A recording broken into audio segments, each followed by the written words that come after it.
Another great day here at Eldredge Park for some Gatemen baseball, back at it against the Firebirds. Welcome to the Gatemen pregame show alongside Cory Miller. I'm Josh Richardson. Cory, the Gatemen struggled yesterday, 5-2 loss to Brewster, and the offense was really rolling, kind of carrying over that momentum in the first inning from what it had over the weekend against Cotuit, and then after that, not so much. Yeah, 4 hits to start the game offensively for Wareham, and then none after that. It was just kind of that crazy game where the bats were really hot and then just completely disappeared. Credit the Brewster pitching staff. They did their job, but it was really surprising because, as we talked about yesterday, that 16-run outburst against Cotuit, that wasn't a fluke. It's been a trend over the past 15 games or so where this Wareham offense has statistically been perhaps the best across the Cape. So if that trend holds up, look to them to get back to the offensive groove here today. Well, and a lot of those same bats are in the lineup again today, carrying over from Cotuit from yesterday as well. But defensively, some have switched positions. Colby Turner was in right field yesterday. He played third against the Kettleers. He's back at the hot corner today. But of note, Levi Clark behind home plate. He's been in left fielder at first base a lot. Hunter Carnes playing in left field today. So offensively, going to have a lot of the same guys, but defensively might be a little bit of a learning curve. So we'll have to see. And yeah, you're going to make some necessary changes defensively when you still need that spark offensively, and you have to get some of your hotter bats still in the lineup. Colby Turner, no surprise to see him move around. He's a utility guy. We've seen him play basically everywhere. Hunter Carnes, maybe a bit of an adjustment going from that catching spot to the outfield, but obviously you can't keep him back there every single game. It's just such a physically demanding position. But we've seen Levi Clark make that transition pretty flawlessly out into left field, so I wouldn't be shocked if Hunter Carnes can do that as well. Yeah, and you have to find a spot in the lineup for Carnes. Offensively, defensively, his bat has been red hot. And for more on him, we'll send it down to our sideline reporter, Rayna Maggelet. Rayna Maggelet joins alongside Wareham Gatemen left fielder Hunter Carnes. Hunter, you're out in left field today. We typically see you in that catching position. Walk me through your transition of adapting to different positions. This is my first time playing outfield since I was 14, so holy cow! Hopefully it goes well. I played outfield a little bit.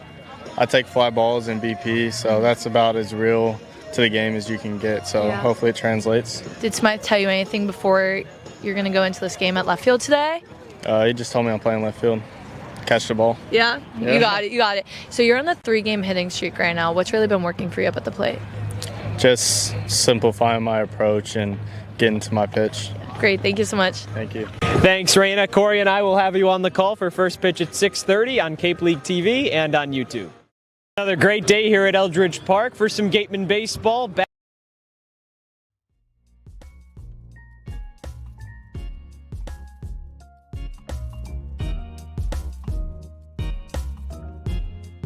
It's a battle from two teams trying to escape the cellar in their respective divisions. The Gatemen take on the Firebirds in just a few minutes alongside Cory Miller. I'm Josh Richardson. Cory, this is a matchup that both of these teams really want to have. They've split the season series so far, one apiece, and now a big opportunity to go ahead and take this one right here today. Especially considering now we're in the second half of the season, so the games start to really ratchet up in terms of their importance and their implications in their respective standings. So it's an opportunity for these two squads. Obviously, they haven't started off the season the way they would have liked to, but a chance here to kind of turn the page. It's the second half of the season trying to race the first half. I mean, there were plenty of bright spots for both of these two squads across the first half, both under 500, but a chance to get back in the right direction here today. And if the Gatemen want to get ready and try and grab this win, they'll have to do it against Kyle Johnson, the lefty on the mound, making his pitching debut for the Firebirds this summer. Somebody who's primarily been in the lineup as a hitter. And it's interesting because he's going against Caden McDonald, who the same thing is a two-way option for the Gatemen. Johnson finishing up his warm-up pitches as a southpaw on the mound, and we see that the Gatemen have stacked a lot of righty bats, especially in the upper part of this order, 1 through 5, all righty. So I think the approach is probably what the Gatemen have done much of the first half of the season, which is be aggressive early in counts, try and swing at some good early pitches to hit. We'll see how aggressive Johnson wants to be in his first pitching performance of the summer with this fastball. Well, the lineup facing Johnson, Chris McHugh, he's reached safely in 9 of his 11 games this season. Levi Clark, who's on a 9-game hit streak. Hunter Carnes hits third, got 5 walks and 6 RBIs over this past 7-game stretch. Colby Turner had 2 home runs and 7 RBIs back against Cotuit over the weekend. He's hitting 4th. Chase Cruz in 5th. He's got 5 hits since July started, the turn of the month. Van Shayen, first game against the Firebirds this season. Rounding out the lineup, Colin Ritchie, Caius Gargett, and Hayden Yost for the Gatemen. It's definitely a new look lineup. Obviously, the faces are pretty much the same, but they're in a whole lot of a different order. We haven't seen McHugh in the leadoff spot, and we talked about in the open how this Gatemen offense has been hot, especially the past 15 games, but given how they finished yesterday, didn't get any hits after the first inning, why not shake things up if you're Ryan Smythe? Start things off with a new look with McHugh at the top. McHugh steps in and gets ready for a nice overcast day, some showers pregame, and now Johnson delivers a first pitch fastball that misses upstairs for ball one. We're under Eldredge Park. Third game of the season between these two squads. 1-0 misses at the letters, 2 balls, no strikes. Gatemen prevailed the last time these two teams met. It was right here, 6-4 win for Wareham. 2-0, misses below the knees. 3 balls, no strikes to McHugh. The first time they met was back at Spillane Field. Gatemen had a 5-run lead after 4 innings, and then 7 runs put up between the 5th and the 6th gave Orleans a 7-5 comeback win in dramatic fashion. Fastball finds the zone. It's 3-1 on McHugh. Johnson working quickly, delivers, one that misses all the way upstairs and into the backstop. Duggar can't even get a glove on it, and a 5-pitch walk from McHugh opens up the ballgame. Credit McHugh, not a lot of pitches around the plate, obviously, from Johnson, but the mindset and the approach is going to be different when you're leading off as opposed to where McHugh's typically hit third or fourth, so credit him. Didn't come out of his shoes trying to swing. Leadoff base runner for the Gatemen. This is McHugh's debut leading off for Wareham this summer, primarily in that 3-4 hole. Playing first base defensively as well. And he gives way to Levi Clark. First pitch skips in the dirt in front of Duggar. He makes a nice block. Count 1-0. And Josh, you mentioned that game at home, which the Gatemen jumped out to that early lead, then Firebirds came back. A lot of similarities between that game and what happened last night. The Gatemen scorching offense early, but then just couldn't hit the rest of the way. So in an ideal world, they hit 1 through 9 innings. Yeah, all 4 Wareham hits last night came on the first 4 batters of the game. Fastball misses up and in on Clark. Backs him up, it's 2-0. 2 runs in that first inning. And then Brewster nearly faced the minimum, just 2 walks allowed, innings 2 through 9. Whitecaps prevailed 5-2. Fastball misses upstairs, and Clark quickly ahead again. Johnson's just not been able to find the zone really at all through the McHugh and Clark at-bats. He's trying to pitch Levi up and in right here. Just hasn't been able to locate and hasn't been able to entice Levi into swinging at any of those pitches. He walked 26 batters in 41 1/3 innings this past season in college. Clark takes a fastball at the knees for a strike.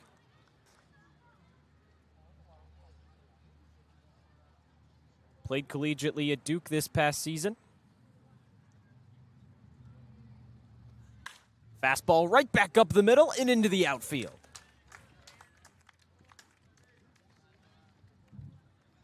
Clark takes the 3-1 right back to its maker, and the Gatemen have 2 on and nobody out here in the first. Really good at bat by Clark. Made Johnson throw that 3-0 fastball in the zone just to see if he could locate it for a strike, but then you're still in a fastball count. Johnson's got some decent velocity, but he's just throwing that fastball right there, trying to get another strike on Levi Clark. He was ready for it. Good swing, good approach right back up the middle. And the Gatemen have their first 2 runners on. Johnson made 11 starts this past year for the Blue Devils, pitched to the tune of a 7.1 ERA.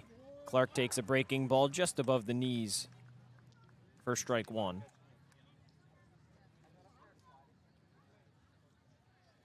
Carnes enters .375 average. He's got the team lead. 0-1. Fastball misses outside. And Johnson has started to use the breaking ball to start off that at-bat to Carnes, seeing if he can locate that after he's missed with some fastballs. Johnson checks over at McHugh at second, now delivers home. It's a fastball, and it just misses outside. 2 balls and a strike to Carnes. He's been having a really nice season. Got to talk to him a little bit pregame. Since he's arrived for this Gatemen squad, been one of the most consistent bats. Fastball misses outside. 3 balls and a strike. All 3 Gatemen batters have worked at least a 3-ball count. Johnson just has not been able to find the plate. Not so far. His 3-1. Fastball at the knees, strike 2. Carnes disagrees, steps out of the box. Bit of a wince over back to his dugout. Now gets ready to dig back in. Both that first pitch breaking ball in the at-bat and that fastball probably thought were a little low. Johnson kicks and deals his payoff, and it's fouled off into the netting behind home plate, and Carnes stays alive.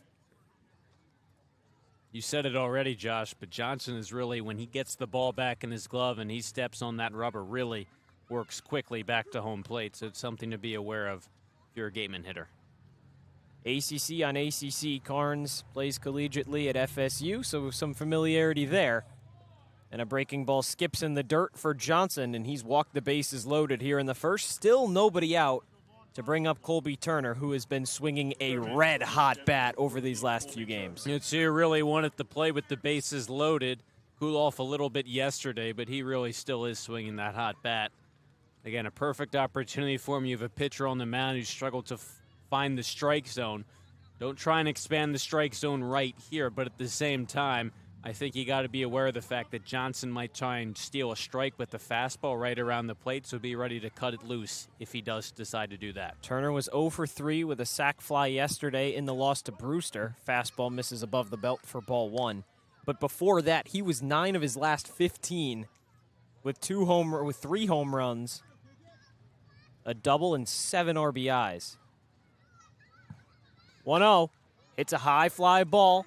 Medium depth into center field. Williams under it. He makes the grab. Yost tags, or rather McHugh tags, and he's in to score. And now the Gatemen ahead 1-0 here in the first. Colby Turner to sac fly in last night's game. Another one here. That time did get a fastball over the plate to hit, a little bit behind on it. Didn't catch it fully. Not great weather conditions hitting-wise, but productive job nonetheless. And after the Gatemen struggled, didn't score a run since the first inning last night, it's really big to get on the board early, still with a chance for more. Yeah, if Williams keeps giving up a lot of those free passes, that's going to be big. Certainly not the most beautiful of nights here from Eldredge Park. Fastball misses high to Chase Cruson. It's not going to be easy for either of these two teams to score a whole lot of runs.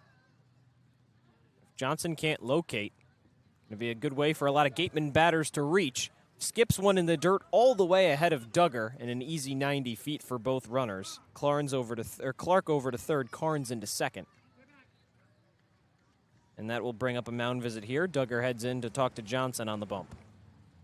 He really can't locate to start off this game. No, and when you're not able to get ahead and establish that fastball, it just kind of creates a whole bunch of problems because it hasn't mattered what the count is. He just hasn't been able to locate. He's tried to go up, he's tried to go down, and he just can't establish that fastball at all. Infield looks like it's going to stay back for Orleans, at least right now. So if you're cruising, again, you don't want to expand the zone. The Gatemen hitters have done a nice job, haven't put pressure on themselves after a tough game last night offensively, but wait for your pitch. If you don't get it, take a walk and load the bases again. 21 pitches, just 7 strikes for Johnson so far. He's recorded just 1 out, and the Gatemen lead 1-0. Fastball misses downstairs, and it's 3-0 now to Chase Cruson. Somebody else who's kind of been a staple as of late in this Gatemen lineup. 5 hits since the turn of the month.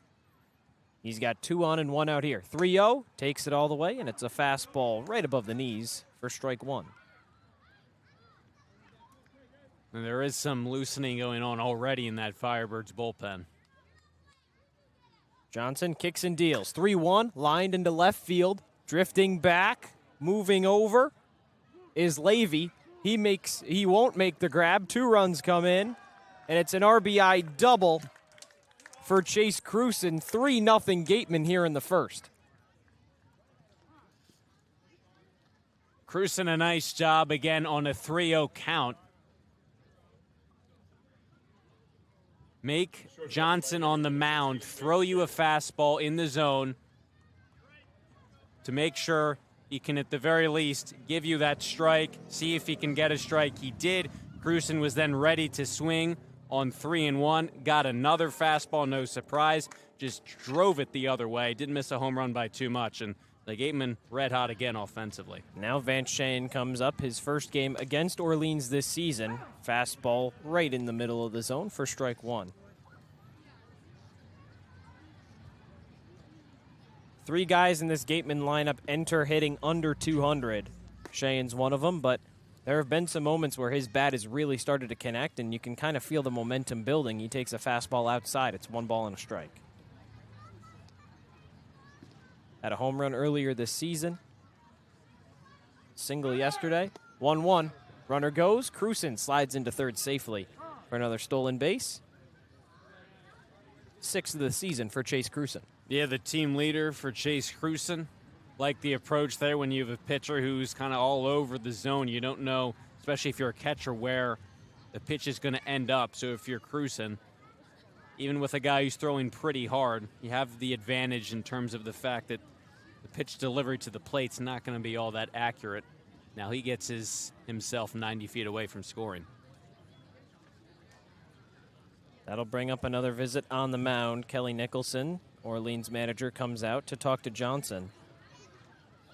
Tough sledding for him early. 3-0 Gatemen lead here in the first. Still just 1 out recorded. It's a 2-1 count to Cheyenne with that 4th run just 90 feet away. And a lot of it has been kind of a product of his own detriment. Just 10 strikes and 27 pitches thrown. Walked 2 batters, 2 hits as well, and then a sacrifice fly.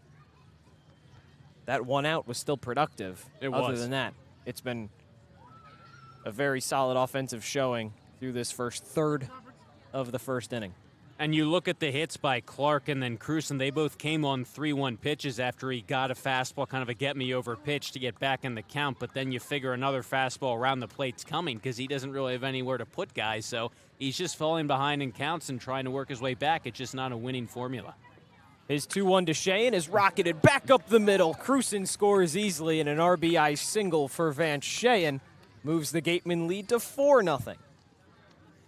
This is how you respond after a poor offensive showing. The Gatemen obviously did it against Cotuit on Sunday, but they're doing it right again here. Obviously, you hope they don't, kind of like they did last night, empty the tank in the first inning offensively. But credit this team. They bounced back multiple times this season. They're doing so again today. So only 1 out, and you've already built a really solid lead. Brings up Colin Ritchie. Put an exclamation point on the first inning on Sunday against Cotuit. Lazy throw over to first from Johnson. Cheyenne back in safely. Had that 2-run shot into right center, 435 feet off the bat. Had his first home run of the season. Capped off a 5-run first. Fastball misses outside for Johnson. He's behind 1-0.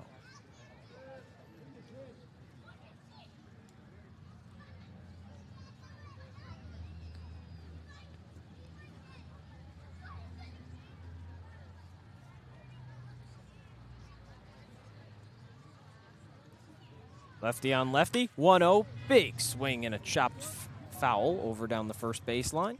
Count even, a ball and a strike to Ritchie. He's certainly got plenty of pop. He's got a good plate discipline as well. Some big swings early in counts, then tries and shorten up if he does get to that 2-strike marker. Tied for 6th on the team in walks, so even with that low batting average, just 159. Still has pretty good discipline at the plate. Takes a breaking ball that misses outside, and it's 2-1. Really hasn't mattered for Johnson what he's throwing, just has not located consistently. 2-1, breaking ball misses in the dirt. 3 balls and a strike to Ritchie. Still just the 1 batter retired Colby Turner. It was a sacrifice fly with the bases loaded. Scored Chris McHugh from third. Cruson 2 RBI double. Vance Cheyenne a single back up the middle. 3-1, big swing and a miss from Ritchie, and a payoff pitch coming up from Johnson. Caius Gargett awaits his first at bat. He's on deck.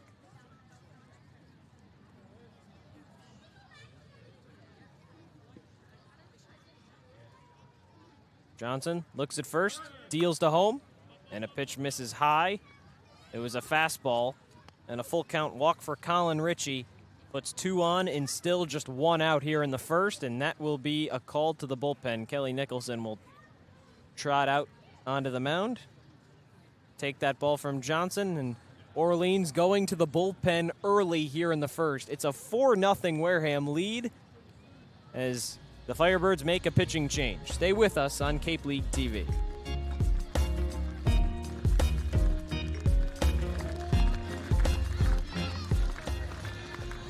Wareham-based AD Makepeace Company, founded in 1854, is North America's largest cranberry grower and recognized leader in environmentally responsible real estate development and land stewardship. For 171 years, AD Makepeace Company has supported community events and organizations like your Wareham Gatemen. Visit admakepeace.com to learn more. Cape Cod 5 is proud to be the official banking partner of the Cape Cod Baseball League. Cape Cod 5 offers a broad range of financial products and services tailored for every stage in your financial journey. Reach out to us. We're here to help. For a good piece of glass, call Abby, located at 3 Tyler Ave in East Wareham. Call Abby Glass and Locks about getting a free quote for your windows, doors, locks, and other glass needs. Here at the Mass State Lottery, we know there's no bigger win than the $1 billion we provide each year to support all 351 cities and towns in Massachusetts. Now that's how we all win. The Mass State Lottery. Welcome to the state of winning. Insurance has been servicing Wareham and the surrounding areas since 1980. Call Legacy Insurance for all your insurance needs at 508-295-1315. Legacy Insurance, your hometown agency. Get ready for big results with our small machines. With more power, performance, comfort, and savings. They're ready for every job. And we're ready with plenty of inventory, the best support in the business, same-day parts availability, and locations across the Northeast. So you can always be ready to work. Milton Cat, always ready.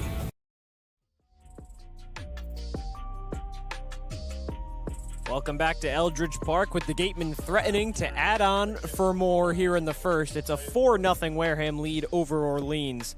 Alongside Cory Miller, I'm Josh Richardson. Kyle Johnson just goes a third of an inning, 3 hits and 3 walks. Records 1 out on a sacrifice fly. His day is done. His line is still open. Van Shayen on second, Colin Ritchie on first. As new man in, Kai Lexus delivers his first pitch, and it's a big swing and a miss from Gargett on the breaking ball. Lexus, just his second game, so you go from a pitcher making his season debut on the mound to a guy who's only thrown an inning and a third so far this summer.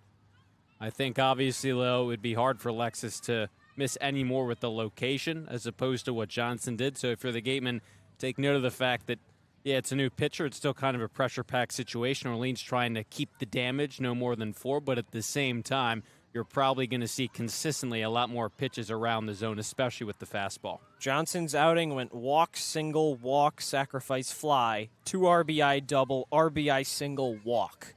There have certainly been better outings on the mound for pitchers throughout Cape Cod this summer.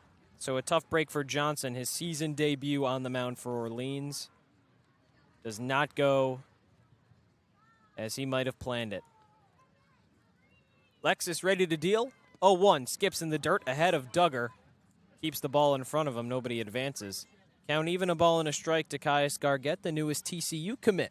That's right, yeah. We talked about it a little bit yesterday, had a bunch of schools to choose from, but like the coaching staff, the kind of young team, championship potential, they're TCU. Moving from the SEC to the Big 12. Played at Kentucky for his college time so far. Fastball misses inside. It's 2-1. And after a big first swing at the first pitch he saw from Lexus, has really been careful what he's seen at the plate, try and get in a hitter's count. Shayen on second, Ritchie on first. 2-1, hits one high in the air into left field. Drifting back is Levy. He's at the wall. He looks up, and it is out of here. The last time Caius Gargett was at Eldredge Park, he took one deep into left center, and he does it again.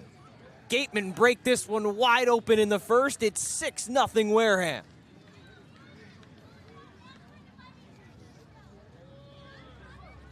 This whole inning for the Gatemen has been about getting yourself in hitters' counts. Sometimes, obviously, if Johnson on the mound wasn't able to deliver strikes, you take the walks. But all the hits in this inning have been a result of Gatemen getting themselves in fastball counts, getting the fastball, and then not missing it. It was a fastball upper part of the zone. Gargett just turned on and crushed it. First pitch to Hayden Yost is a fastball that misses downstairs. 1-0. 7 runs in the first inning, most runs that the Gatemen have scored in a single inning this season. And a fastball misses upstairs for Yost. It's 2 balls, no strikes to the 9-hitter. Gatemen will have completely batted around. No way to avoid that here in the first.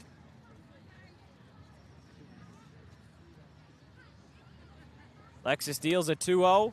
Fastball above the knees, it's 2-1. We've talked about it, Cory. This is a team that over these last few games, few weeks, has been one of statistically the best hitting teams across all of Cape Cod. Scored close to the most runs over the entire season. Yost fouls that one straight up in the air into the shallow infield.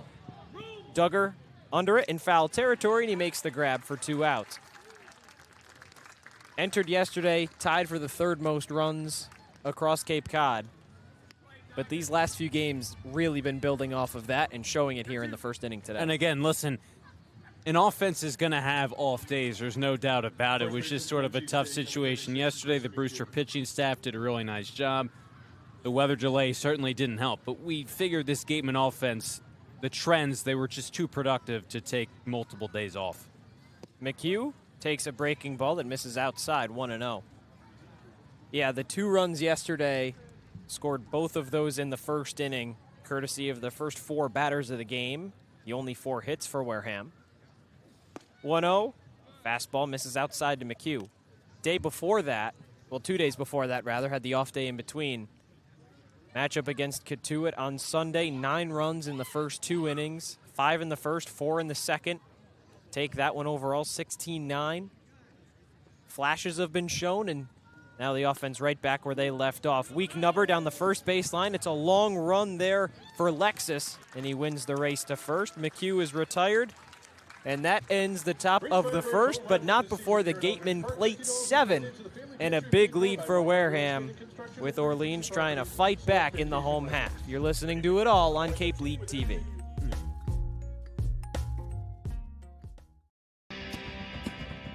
If you need to dig, lift, move, grade, clear, or cut, pump, weld, clean, light, and just about anything else, dial up the rental source for the newest and the most reliable equipment in New England. Staffed with equipment and construction experts, Milton Rents, your local source. As the sponsor of tonight's game, PCT Federal Credit Union is proud to root for the home team. We're thrilled to offer great rates on auto loans, home equity lines of credit, and so much more. Visit us on Cranberry Highway in West Wareham. Reed Custom Soils, a subsidiary of the AD Makepeace Company, is New England's most experienced precision soil blender. Reed is the leading provider of the lightweight planting soil for green roof installations, stabilized stone dust for nature paths and pedestrian walkways, bioretention rain garden soils, and specialized soils for athletic fields, including your newly renovated Spillane Field. To learn more, visit reedcustomsoils.com. Shameless Plug Electric, hitting home runs on every job. Wareham's top choice for electrical work. Call Shameless Plug Electric. Welcome back to Eldredge Park. Gatemen baseball here on Cape League TV alongside Cory Miller. I'm Josh Richardson. If you're just joining us, well, you might be a member of the Orleans pitching staff. 7-0 Gatemen lead after the top of the first. Wareham has 10 men come up to bat. 4 hits, 7 earned runs for Wareham.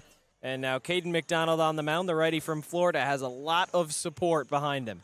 He does. McDonald's been some good mixed in with some bad, an 8.10 ERA for him this summer. This is his second start of the summer. The good news with McDonald is you're getting a guy who, through his first 4 appearances this summer, he's been right around the plate. He's issued just 1 walk. So that hasn't been the issue. It's been the hits he's given up. He's got a really good fastball, got plenty of velocity off of it. Will mix in a breaking ball off of that heater. The big thing is for him, obviously, he's going to be around the plate, not leaving anything over the middle half to allow these Orleans Firebirds hitters to tack in some runs and right off the get-go try and close in this game up. 6 lefties for the Orleans Firebirds here tonight. And the first pitch to Anthony Potestio finds the zone for strike one on a fastball. Anthony Potestio, Luke Nixon, and Elijah Ekis, 1-2-3 for the Firebirds. Now McDonald ahead 0-1, delivers to the lefty. Kicks and deals, and a fastball misses inside. Count even, 1 ball and a strike. Robbie Levy, Alejandro Garza, Cashel Duggar, 4-5-6. Rounding out the lineup, Brian Kucherak, Michael O'Shaughnessy, and Javar Williams at the bottom of the order for the Firebirds. 1-1. Fastball at the belt, called strike two. And listen, the offense for the Firebirds certainly has not been their strong suit, coming hitting .212. That's last in the league, second to last in runs. So if you're McDonald, go right after these hitters. 1-2. Chopper, soft one over to first base. Easy play for McHugh. And takes 2 steps over to his right, and he makes the play at first base. 1 out here in the bottom half of the first. Good start for McDonald right around the plate, and that's the thing. Listen, the Gatemen scored so many runs, 7 in that first inning, because they got guys on base in large part because of the free passes. So if you limit that and you're around the strike zone, you're going to make it difficult for Orleans to really get any runs in bunches. McDonald from the windup, kicks and deals. First pitch right back to him on the mound. Comebacker from Nixon. Trots over and makes a nice light toss to McHugh. 2 outs here in the first. You mentioned that, though, Cory, he's got a lot of support, and it's really similar to what Cooper Consiglio had behind him on Sunday when the Gatemen jumped out to that 9-run cushion. And he said after the game, yeah, it's so much easier when all I have to worry about is just throwing strikes and putting stuff where hitters can at least try and make some contact, produce some weak contact. He doesn't have to do it all himself. There's a lot less pressure on him. That's why the Gatemen came away with a big win in that one. 16 runs for Wareham. First pitch breaking ball finds the zone on Elijah Ekis, and he's behind 0-1 quickly. And it's why the Gatemen, I think, came up on the short end last night. Their pitchers in the tie game, then trailing by a run. Their offense wasn't doing anything, so they had to be perfect. McDonald deals. Fastball misses low, drops out of Levi Clark's glove, and now delivers back, so McDonald can deal his 1-1. And it might seem counterintuitive, but I think when you have a big lead like this, like Consiglio had, it's just you go back to the fundamentals and the basics, just playing catch with the catcher. McDonald delivers a 1-1 breaking ball just below the knees, 2-1.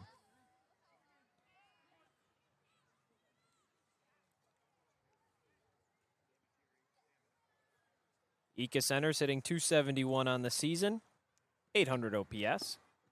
2-1 misses outside, 3 balls and a strike. Just hasn't been able to locate this breaking ball here so far this at-bat. The outside corner. 2 outs in the first. McDonald deals a 3-1. Big swing and a miss from Ekis. He's behind on that pitch, and now it's a 3-2 count with 2 outs in the first. Ekis, a rising junior at Hawaii, hit .271 so far this season with Orleans. Now a payoff pitch to him. He fouls it off and stays alive down the first baseline and out of play.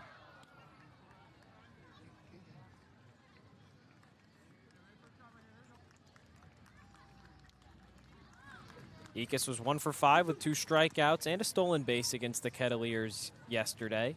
That game ended in a 2-2 tie at Lowell Park. McDonald delivers a 3-2. Lined into left field, drifting back is Carnes, and he watches that one leave the yard. 2-out solo shot for Elijah Ekis, and Orleans is on the board here in the first. It's still a 7-1 Gatemen advantage.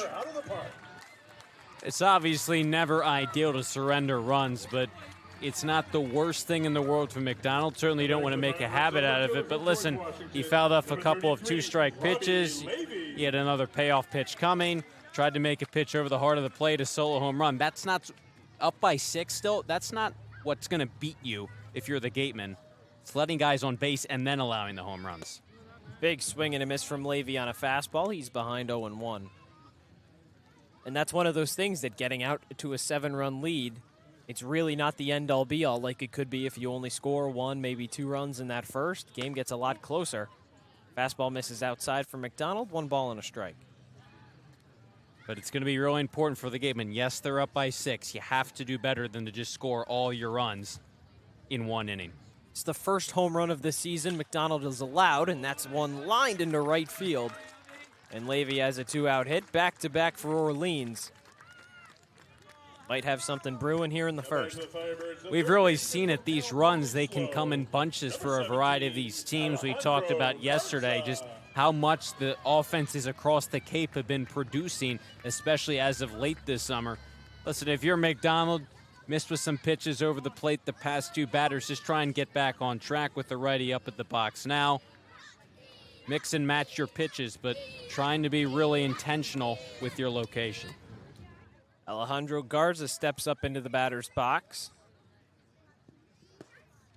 Takes the ball downstairs. It's 1-0.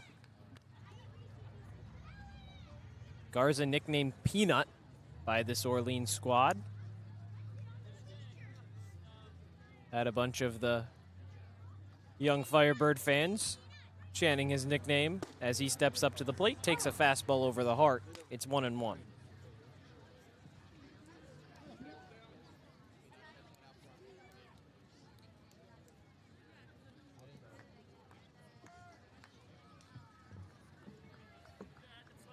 McDonald just trying to find a way to get out of this inning with just one allowed.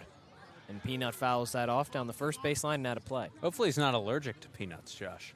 That would be, yeah, that would be really unfortunate.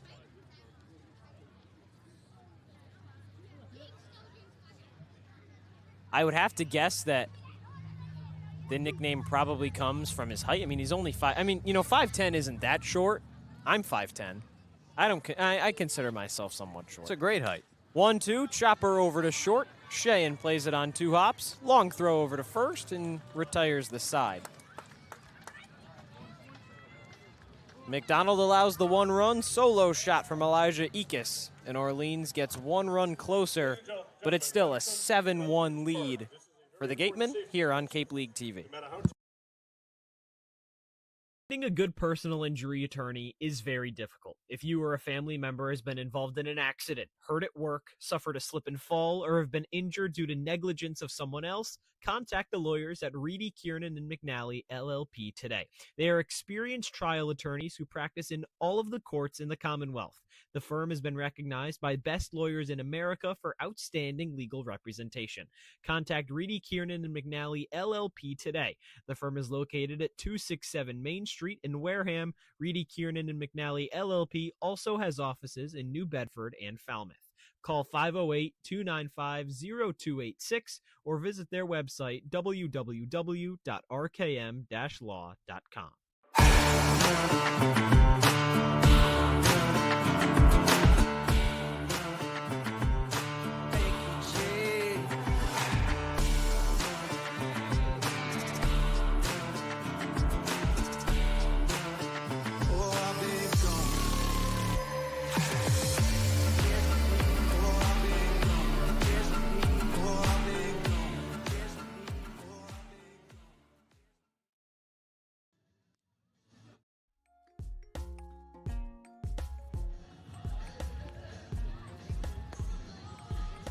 Big lead for the Gatemen back here at Eldredge Park. 7-1 Wareham advantage here on Cape League TV. Alongside Cory Miller, I'm Josh Richardson. Kyle Lexus came in relief of Kyle Johnson, who went just a third of an inning and allowed 6 earned runs, 3 hits, 3 walks. Now he heads back out, second time through the Gatemen order. McHugh was retired to end the first, representing the 10th batter, so it'll be 2-3-4 for Wareham. Clark, Carnes, and Turner due up here in the second. Obviously, more runs aren't a necessity, but I think if you're the Gatemen, you could show that you're going to really leave yesterday in the rear view, put some more runs on when you didn't scratch across any after that first inning, continue to back up Caden McDonald. 2 runs in that first inning yesterday against Brewster. None from innings 2 through 9. Only 2 men reach safely. First pitch to Clark, skips ahead of Duggar in the dirt. It's 1-0. But that's something we've also talked about a lot over these last few games, Cory, right? Is complacency kills. You get ahead early, but you have to continue to at least pour in a few more runs here and there. Of course, when you have a 6-run lead, fastball misses below the knees. It's not as important as it was, yesterday when you only scored 2. But still, you don't want to shut off the bats after just 1 good inning. Lexus behind 2-0, kicks and deals, a fastball that misses up and in, and Clark's quickly ahead 3-0. Because even if the numbers don't reflect favorably on this Orleans offense, you just never know game to game what a team is capable of producing. So again, naive to think that this one-run scoring effort from the Firebirds is going to hold up. 3-0 misses inside on Clark in a 4-pitch walk in his second at-bat. And for the second straight inning, a leadoff walk for the Gatemen. Clark had that single back in the first. That extended his hit streak now to double digits. He's at 10 games. One of the most consistent bats in this Gatemen lineup, average up to 317. To bring up Hunter Carnes, who walked in the first. He comes in at 375. First pitch, fastball, takes it all the way. It's 0-1.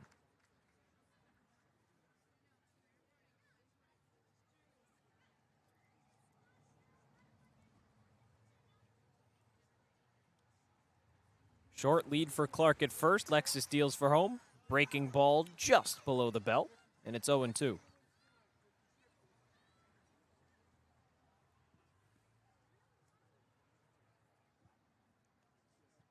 Carnes quickly behind in the count. Lexus trying to close it out. 0-2, misses outside. It was a breaking ball. Count 1 ball and 2 strikes to Hunter Carnes. Over this last week has drawn 6 walks, has also batted in 6 batters.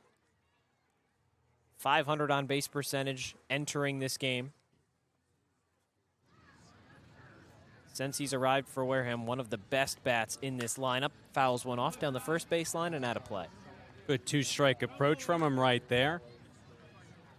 Live to see another pitch. Lexus has been more intentional locating this at bat because since he came in, he's gotten out of the first, obviously, but the location still hasn't been consistent, as we saw the leadoff walk to Levi Clark. He is ahead of Carnes here, though, but Carnes, good 2-strike hitter.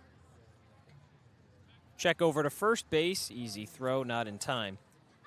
Lexus has faced 3 batters when he entered in the first inning. Gave up a home run to Caius Gargett. It was a 3-run shot. That capped off the inning at 7.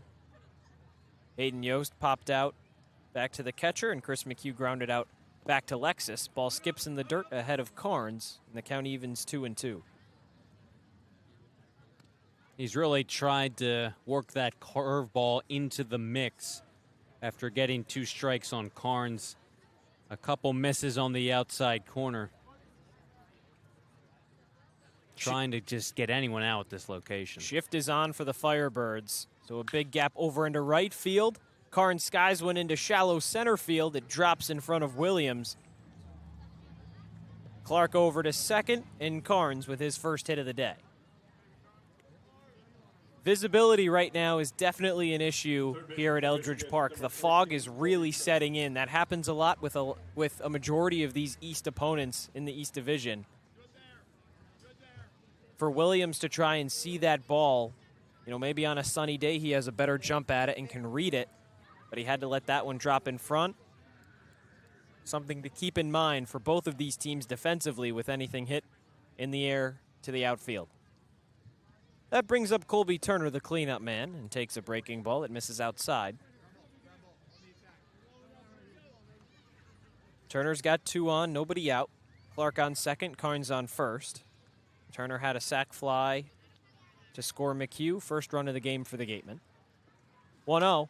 Lines one. Over into left field and down. Gatemen goes station to station. Clark stops at third. Everybody advances. And the bases go loaded for Chase Cruson. Gatemen continue to swing these hot bats. Credit their base runners. You mentioned the low visibility. Levi Clark got a good read on that base hit by Carnes to get to second in time. Not in a fielder's choice situation with Williams throwing to second. Same thing there. And no matter the count, Lexus has gotten more strikes, obviously, than Johnson, but he just hasn't been able to put hitters away. Now, a really dangerous situation. The Gatemen trying to break this one way open. 7-1 lead for Wareham. First pitch fastball misses outside for Cruson. Had a 2 RBI double into left field back in the first. Gatemen red hot in that inning. 1-0. Skies one into shallow right field. O'Shaughnessy drifts back. He gets called off by the second baseman Nixon, makes the grab. Throw in for home is not in time. Clark scores. Carnes is caught in a rundown over between second and third. Second rundown in as many days. And he was out of the base paths on the throwdown, so he is retired. 2 outs here in the second, but the Gatemen score another 8-1 lead for Wareham.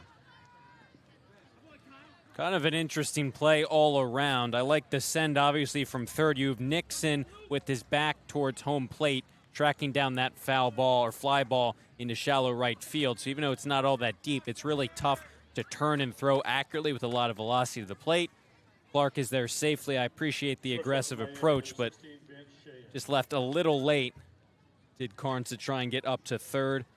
Orleans gets him in the rundown, but Turner's able to move up 90 feet. Yesterday, Carnes was on third when Owen Pruksch, the starting pitcher for the Whitecaps, delivered a pitch that skipped through Alex Sosa's legs and over to the backstop. First pitch misses inside to Cheyenne. Thought that the ball would stay a lot closer to the backstop. Instead, it caromed all the way back to Sosa. Carnes, a bad read, caught in a rundown and an easy out at third for Brewster. Definitely a missed opportunity looking back in that one for the Gatemen. Pitch misses outside to third right there. You have to go as soon as you see that throw is coming to the plate, not to a cutoff man, not to third. He kind of left as the ball almost got to Duggar behind home plate. Turner advanced to second after all of that.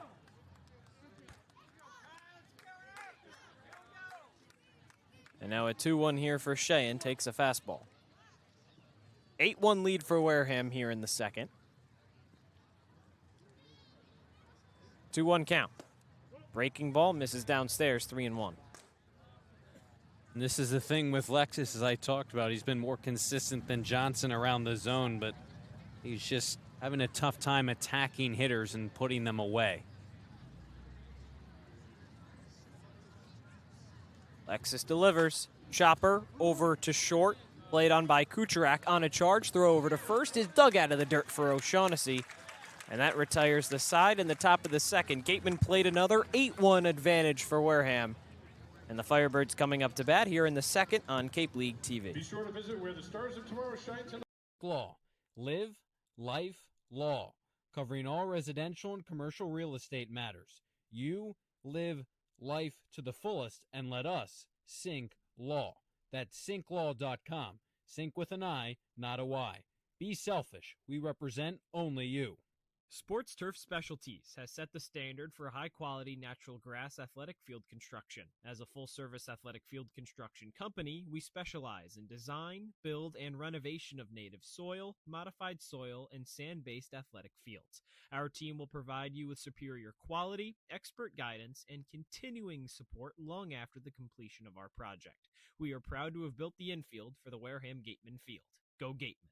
If you can dream it, if you can cruise in it, if you can summer in it, fish from it, or take it for a day at the beach, we can protect it. The Baldwin Group, protecting the possible. Chase Crewson's sacrifice fly plates another for the Gatemen, and Wareham lead 8-1 here in the second. Alongside Cory Miller, I'm Josh Richardson. Orleans behind in this one early, 7 spot in the first. Now Caden McDonald, a solo shot to Elijah Ekis. Robbie Levy had a single to follow, but then got out of that inning with just the 1 run allowed and tries to follow it up with a quick 1-2-3 here in the second. Yeah, the approach is going to be the same with the lead back up to 7. It's just fire strikes. Let your defense do the work behind you. Avoid getting base runners on, which would potentially allow Orleans to scratch across multiple runs. But those solo shots, those 1-run innings are not going to beat you right now, holding on to a 7-run cushion. A righty sandwiched by 2 lefties for the Firebirds. Cashel Duggar, Ryan Kucherak, and Michael O'Shaughnessy due up here in the second. Duggar hitting a hair under 260 on the season. First pitch from McDonald is a fastball. It misses outside, 1-0.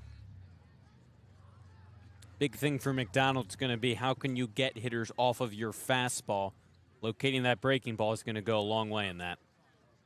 1-0, kicks and deals. High fly ball, center field. Yost drifts back and he makes the grab. We talked about a little bit, Josh. You mentioned how the fog was kind of setting in, especially in that outfield area.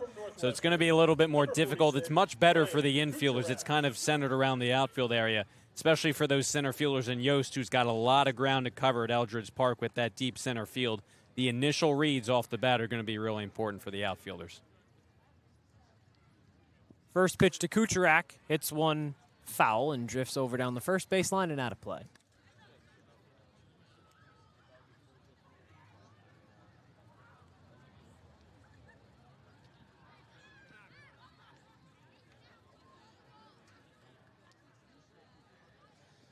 McDonald's 0-1. Breaking ball finds the zone. Now Kucherak behind 0-2. He's 0 for 12 so far this season. 6 strikeouts. Has walked 6 times as well. When he gets behind and counts, doesn't go that well for him. Behind 0-2 here. Fastball misses outside. McDonald has continued to fire in the zone for strikes. He's looked effective so far this second inning. See if he's able to put guys away with that fastball or the breaking ball up down in the zone. McDonald's 1-2. Skied over into the outfield, drifting into foul territory. Long run for Cruson. Slides, and he can't make the grab.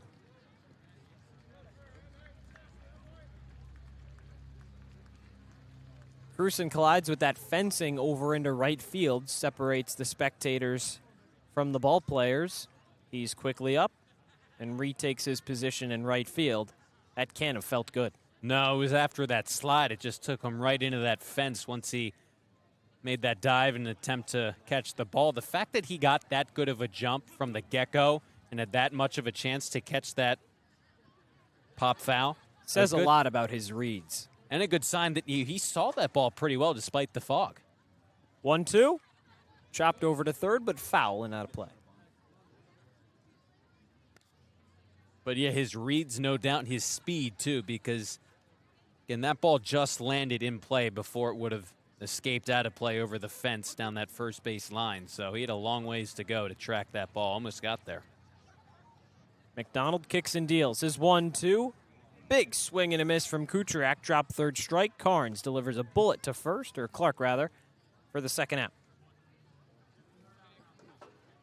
Really good pitching from Caden McDonald, recognizing in that at-bat that Kucherak was behind on your fastball and out in front on your breaking ball. He was able to foul a couple pitches off.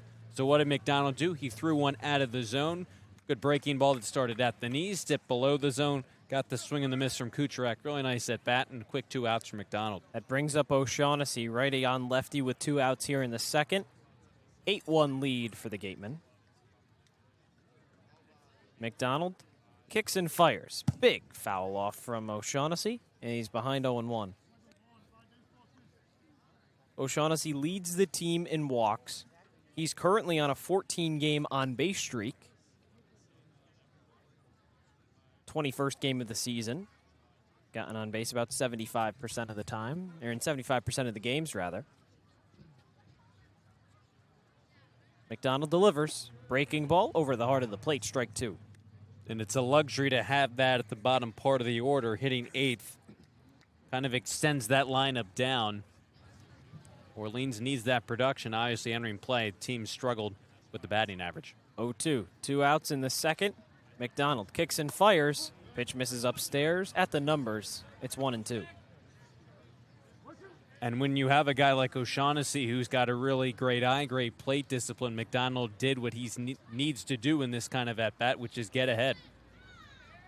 O'Shaughnessy hitting .221, but a .430 on base. 1-2, rockets one into left center, and it drops down in the gap. Make that 15 straight games for O'Shaughnessy. He's on first with a 2-out single. Did a really nice job, let that pitch get in a little bit, but not too much, and then just got those hands extended. Nice inside-out swing to take that ball the other way. Nice piece of hitting with 2 strikes to keep the inning alive for the Firebirds. 9-hitter Javar Williams, playing center field defensively, steps up. First time through this Firebirds order. Back-to-back innings with a 2-out base hit. McDonald trying to avoid any more damage. O'Shaughnessy on first, and now he kicks and deals to Williams. Chopper right back to him. And an easy comebacker underhand toss to McHugh retires the side. No damage done from Orleans on the 2-out single. And McDonald threw 2 innings, just 1 run allowed, 8-1 lead for Wareham on Cape League TV.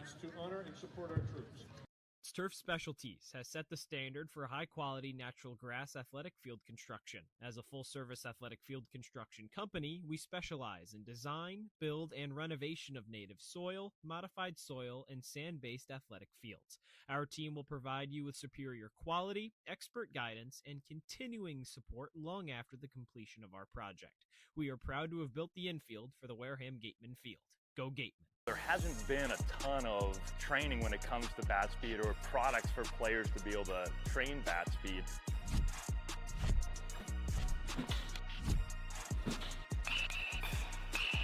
You can improve your bat speed and reach your goals working 10 to 15 minutes a day on this a couple of times a week. That's a no-brainer for every player.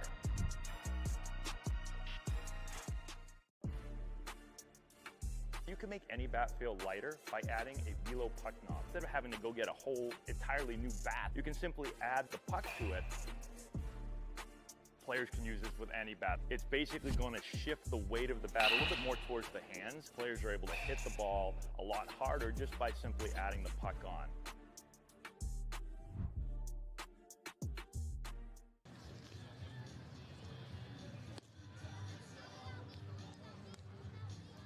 Top of the third, Gatemen trying to score for the 3rd consecutive inning. It's an 8-1 Wareham lead. Fog is really starting to set in here from Eldredge Park, and a pitching change here for Orleans. That's brought to you by Abby Glass. For a great piece of glass, call Abby. Kai Lexus out, Sebastian Gonzalez in. The lefty not just talented on the mound, but he sang a very nice national anthem before this game. Really nice rendition. Multi-talented, obviously, coming out of Hawaii, and he's pitched a lot of innings this summer, 14 2/3, 2 starts, 3 games out of the bullpen, so he's done both. Might be tasked with kind of a long reliever role right now with his team down by 7, still only in the top of the 3rd inning. Gateman 6 hits compared to Orleans just 3. Lefty on lefty, first pitch breaking ball misses at the letters, and Richie's ahead 1-0. 7-8-9 for the Gatemen, Richie, Gargett, Yost. Gargett had the 3-run home run in the first to cap off that inning. 1-0, fouled straight back and into the nets for Richie. It's 1-1. And Gonzalez has had some trouble, 12 earned runs in 14 2/3 innings pitched, almost an earned run per inning.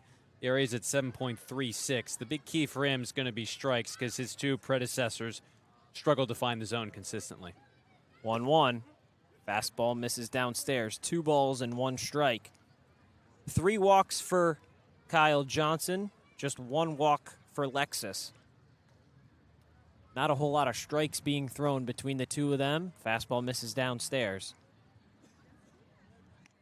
And they got behind a lot of counts, and then they allowed some hits. They pitched themselves into hitters' counts, and then the Gatemen didn't miss those pitches to try and get back into counts. 3-1 to Richie. Skies one into shallow left field, and it drifts out of play.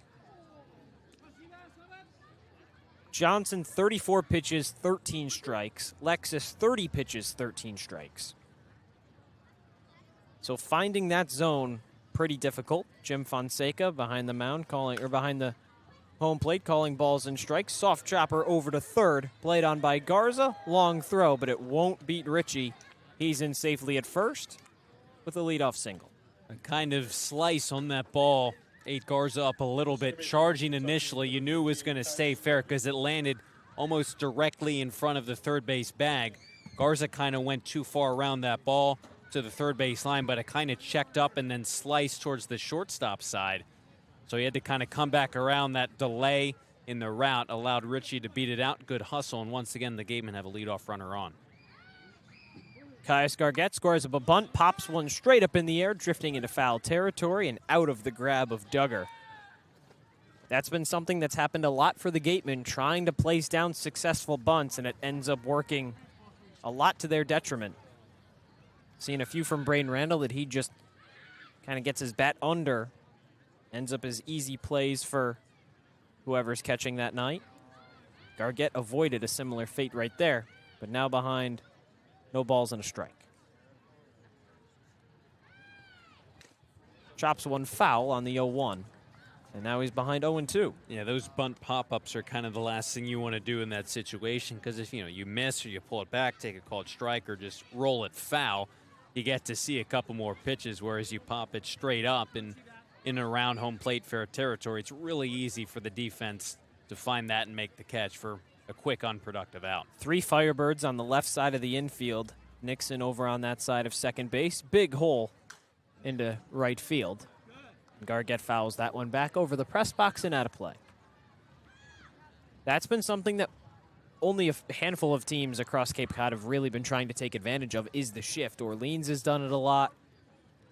Garment Dennis has done it a lot. Other than that, 0-2, swing and a miss. Gargett down on strikes for the first out here in the third. Yeah, the YD Red Sox have really utilized that. We've seen that against pretty much all of these Gatemen batters, and it's interesting because that's more of a tendency thing, and do the trends really show on a consistent at-bat, day-in, day-out basis that guys are hitting it to their pull side, and it's tough to judge that, I think, when you're playing a collegiate season with metal bats, now a summer season with wood bats, but Orleans is riding with it. First pitch lefty on lefty to Yost. Skips in front of Duggar, and he makes a nice block. 1-0. Now the infield shifts over to the right side for him. It's interesting that only it seems like Orleans and YD do it pretty consistently. Clearly not banned across the Cape League. But not a whole lot of teams really taking advantage of it compared to what you saw at the major league level when that was still allowed. Fastball misses upstairs. 2 balls, no strikes to Hayden Yost, the 9-hitter. And it's interesting because they've shifted some guys who are more than capable of going the other way. So to me, it just tells you that they're confident in the fact that more times than not, guys are going to hit it to the pull side. 2-0 to Yost. Fastball misses outside. He's ahead 3 balls, no strikes.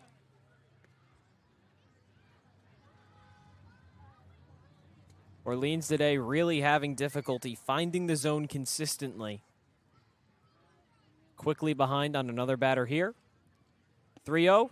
Yost takes it inside, and a 4-pitch walk for the 9-hitter. 2 on and 1 out here in the third for Wareham.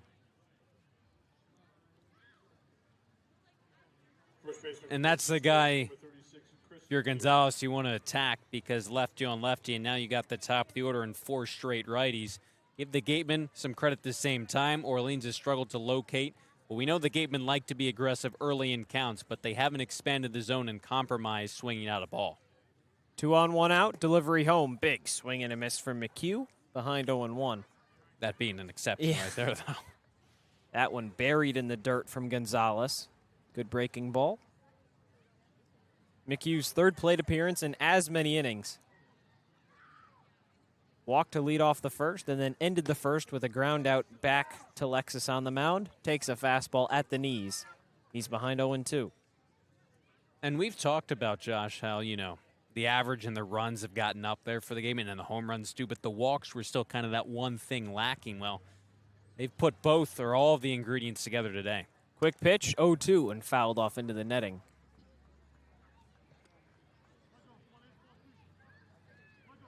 And that's why they've scored, especially that 7-run first inning. It helps when a pitching staff's struggling to locate consistently, if at all, but they got guys on base via the walks and then drove them in. 0-2 once again. Buries another breaking ball. McHugh doesn't offer. It's 1-2. Barring a double play, Levi Clark stands on deck. Should get some ups with runners on base. Delivery home to McHugh. Checks his swing, didn't offer. 2-2 on a pitch that missed downstairs.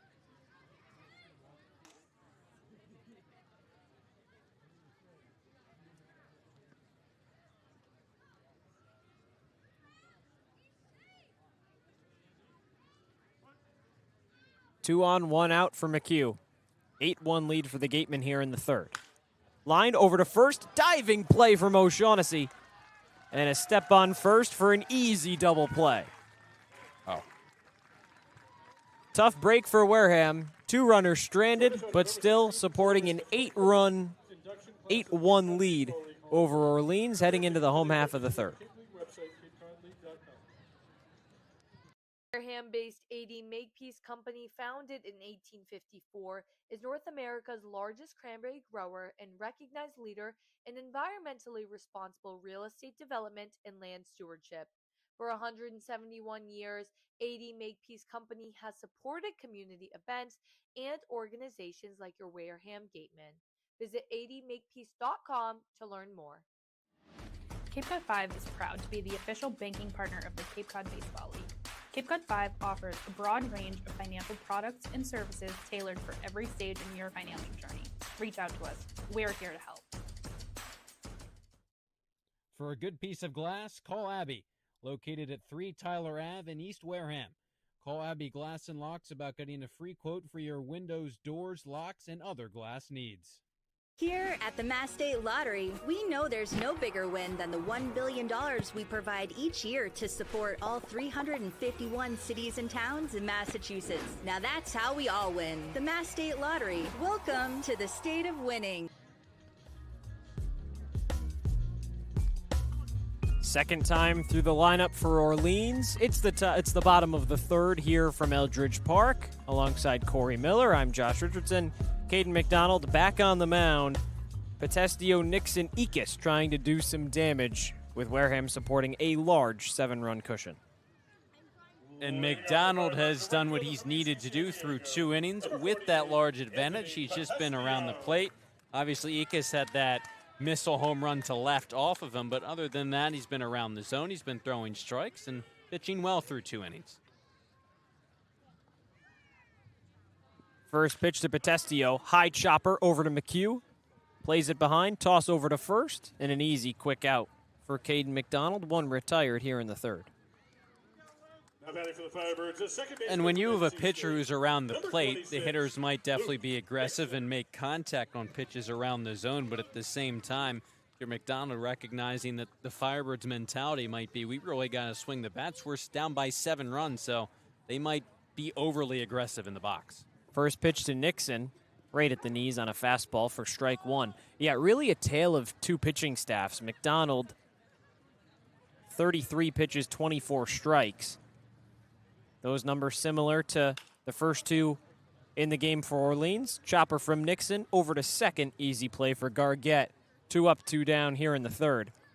Johnson, 34 pitches, 13 strikes. He started the game. Kai Lexus came in relief, 13 strikes on 30 pitches. So really just shows you how effective it can be when you just locate in the zone. Really can be that simple at the end of the day. And McDonald has kind of carried over that trend. That's been the book on him. He's been around the plate, has been hit a little bit, but doesn't issue walks. Well, the one to hit him was Elijah Ekis, had a solo home run into left field, and he takes a fastball for strike 1. McDonald's allowed 3 hits so far, 2 singles, and that solo shot. Ahead 0-1, kicks and deals, liner over to third, and a nice grab from Colby Turner at the hot corner. Quick inning for McDonald, 3 up, 3 down for Orleans. Heading into the top of the fourth, still an 8-1 advantage for Wareham on Cape League TV. Here at the Mass State Lottery, we're known for our monster wins.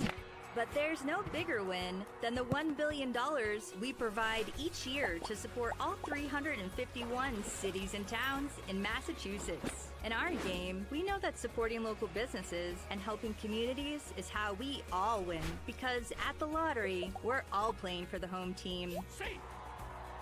The Mass State Lottery. Welcome to the state of winning. A+ repairs smartphones, tablets, game consoles, and computers. Get it done right the first time. Cape Cod Central Railroad is proud to sponsor the Wareham Gatemen for the 2nd year in a row. Experience the scenic beauty of Cape Cod like never before. Journey through picturesque marshes, cranberry bogs, and dunes on our historic rail line. Whether you're savoring a 5-course gourmet dinner, enjoying a Sunday brunch with a live jazz band, or bringing the family on a narrated excursion, there's a ride for everyone. Departing from Hyannis and Buzzards Bay, visit capetrain.com to book your ride today. Chris McHugh lined into a double play over to first to end the top half of the third. Gatemen had a couple guys on, left stranded. That brings up Levi Clark, Hunter Carnes, and Colby Turner. 2-3-4 due up for Gatemen here. Fourth, still an 8-1 lead for Wareham. Yeah, that diving catch by O'Shaughnessy at first probably saved 2 runs because it gets past him, kind of rolls into the corner. Richie scores easily. Yost has got great speed on at first. Great awareness from O'Shaughnessy to be able to see that ball with Yost into his secondary kind of in front of him and then just stepping on the bag. First pitch to Clark, high in the air, deep right field. Drifting back is Potestio, and he watches that one leave. Solo home run to lead off the fourth, and Levi Clark extends this Gateman cushion. 9-1 advantage for Wareham. Levi Clark has now 2 home runs this summer at Eldredge Park. Both have been the opposite way. Pitch down in the zone. This one was a pitch up in the zone. He does such an incredible job of kind of dropping his back shoulder, but then still staying through the ball to generate height, but the power he has. Coach Mobbs has talked about the easy pop. He's able to get underneath the ball, but not produce weak pop-ups fit the other way. Gonzalez delivers first pitch to Carnes, lines that one into right field. It drops ahead of Potestio. Back-to-back hits here in the fourth, and the Gatemen are moving again. You mentioned that, Cory, second home run in as many games for Clark here at Eldredge Park, and it went to the same exact spot that he hit the first. It really has just been a case of deja vu today for the Gatemen because Kai Scargett had the home run into left field, the same spot he hit his when these two teams met just a few weekends ago. And they're doing what they need to do, which is avoid that 434 dead center field here at Eldredge Park. They're going down the left or right field sides. Colby Turner takes a ball. It gets away from Duggar, but not enough so that Carnes can advance. He stays at first. Yeah, the dimensions at Eldredge Park are not what a typical baseball diamond would resemble. About 315, 320 to left and right, respectively, and then to center, 434. 1-0, fouled off and into the netting. Turner fights it away. It's 1-1. It's like a square, kind of. It is. The only two players to go deep to dead center field in the history of this ballpark's existence, Frank Thomas, the big hurt, and Kyle Schwarber, Gateman former Gateman. 1-1, big swing and a miss on a breaking ball. Turner behind 1-2. 2 pretty big, strong guys, I think you could say, about Frank Thomas and Kyle Schwarber. Fastball right there, upper part of the zone away, just pounded it into the ground, hit it hard, but right up Kucherak. 9-1 advantage for Wareham here in the fourth. Cruson tries to score up a bunt, drifts all the way into the shallow infield, and a charging Nixon makes the grab. Another unsuccessful bunting opportunity for Wareham. That retires the side in the fourth. Gatemen score another off the bat of Levi Clark. And Orleans back down by 8 here from Eldredge Park. You're hearing all the action on Cape League TV. Insurance has been servicing Wareham and the surrounding areas since 1980. Call Legacy Insurance for all your insurance needs at 508-295-1315. Legacy Insurance, your hometown agency. Get ready for big results with our small machines. With more power, performance, comfort, and savings. They're ready for every job. And we're ready with plenty of inventory, the best support in the business, same-day parts availability, and locations across the Northeast. So you can always be ready to work. Milton Cat, always ready. When it comes to protecting your home, car, or business, trust the team that's been covering our community for generations. For personalized coverage and service that you can count on, the choice is easy. It's Morse, of course. Visit morseins.com today. Solo home run in the top of the fourth for Levi Clark. His fourth of the season extends the Gateman cushion to a 9-1 advantage alongside Cory Miller. I'm Josh Richardson. Caden McDonald back on the mound, ready to face the middle of the Firebirds order 4, 5, 6, Levi, Garza, and Duggar. I've said it through the first 3 innings now, but I'm going to say it again. The approach should be the same for Caden McDonald. He's been really sharp because he's been right around the zone. He's let his defense behind him make some plays. Had a really quick 1-2-3 inning in the third. A couple of ground balls, a soft line out. So keep throwing strikes. Keep making the hitters guess. Keep them off that fastball, mixing in that breaking ball. Keep throwing strikes, and the lead's going to hold up. 9 runs, 9 hits for the Gatemen. Breaking ball misses outside. McDonald behind 0-1. It's good to see the Gatemen get back to some high-octane offense. Fastball misses inside.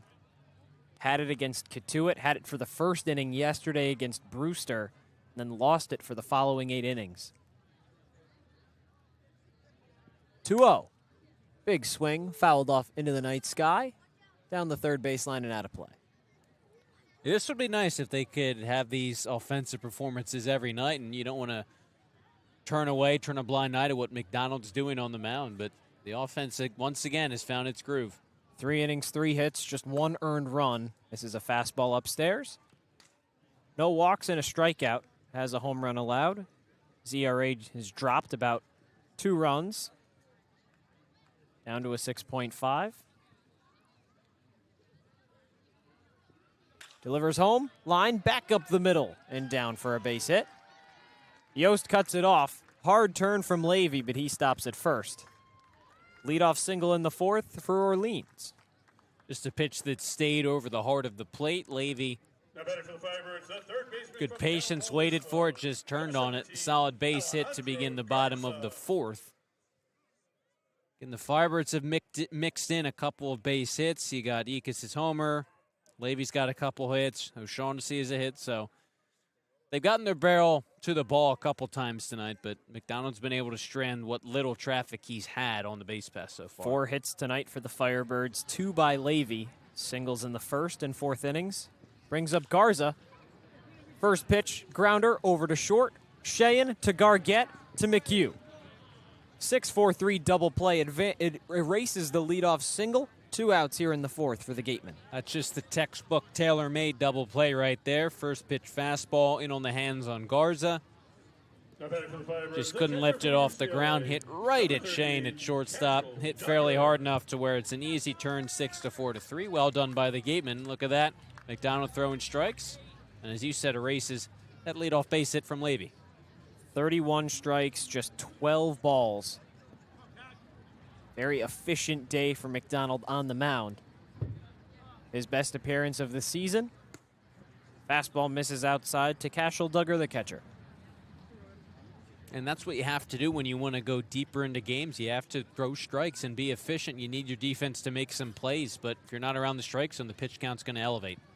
Delivery home, misses downstairs, 2 balls, no strikes. And so we went from a game last night where Wareham used a bunch of different bullpen options to a game here tonight, and where it's not probably going to be a huge issue. 2-0, fastball misses upstairs. 3 balls, no strikes. 5 total pitchers the Gatemen used last night. Some of those guys starters transitioning, but again, McDonald's giving you the option to not have to use so many arms. 3-0. Fastball right down the middle for strike 1. Yeah, you mentioned that, Cory. 2 typical starters, Daniel Powell and Logan Baisley, pitched the final 4 innings in that one. Certainly something different for the Gatemen. 3-1 for McDonald. Misses outside and a 5-pitch walk for Cashel Duggar. Reaches base with 2 outs here in the 4th. But it was something that Gatemen pitching coach Eric Luxus said, yeah, these are some guys that we thought would perform well out of the bullpen, so we put them in the pen this week. Worked out pretty well. He mentioned how he didn't think or kind of want to use both of them in the same game, but that was just kind of the nature of the outing. 5-2 loss against the Whitecaps. First pitch misses high to Ryan Kucherak. And Ryan Smythe commented on it too and just mentioned how around the midway point of the season they like to switch up the roles of the starters and the relievers, and it goes vice versa. So the guys pitching out of the bullpen will now transition to some starting roles. Kucherak takes a fastball that misses high and out of the glove of Clark, so an easy 90 feet for Duggar. He's into scoring position. Yeah, Jordan Stevens with the start yesterday, a primary reliever. couple of other guys that we've seen kind of get moved in and out, moved around in that contest against Kintuit. Cooper Consiglio, a typical starter. Before that, Josh Butler, he came in against Falmouth. He was somebody that was kind of known as a long reliever. Mound visit for Lux is here to talk things over with McDonald. Makes sense. He was really off with that last pitch off the glove of Clark. That was just kind of his biggest miss of the day. But you think about it, and it makes sense also to change up some of these roles to see what guys are offering you both as a starter and as a reliever. And the thing is, most of these guys are going to be around 3 to 4 innings max out of the bullpen or as a starter. So the length that we've seen is typically about the same, whether they're starting, whether they're relieving. And so it gives you as a team, as a manager, as a pitching coach, to really see both sides of these guys, whether they're starters, whether relievers, and mix and match, especially hopefully when you start to look at playoff time. What's that winning formula look like? Well, Stevens was released last night, so another arm lost for the Gatemen. Be interesting to see who they replace with. Kucherak fouls that one back and out of play. Been a lot of roster changes, so it's very possible that even this Gatemen squad in Game 21 isn't the final Wareham team that will be seen in Game 39 or Game 40 or as playoff time approaches. Fastball misses outside. 3 balls and 1 strike here to Kucherak. And it's tough because Stevens did really well, especially through the first 3 innings last night, but pitching has been at a premium so far this summer. McDonald goes home. High in the air, deep center field. Yost back, and he makes the grab.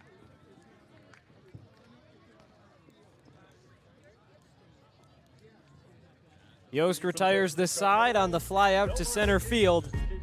And Orleans still down 9-1 heading into the top of the 5th on Cape League TV.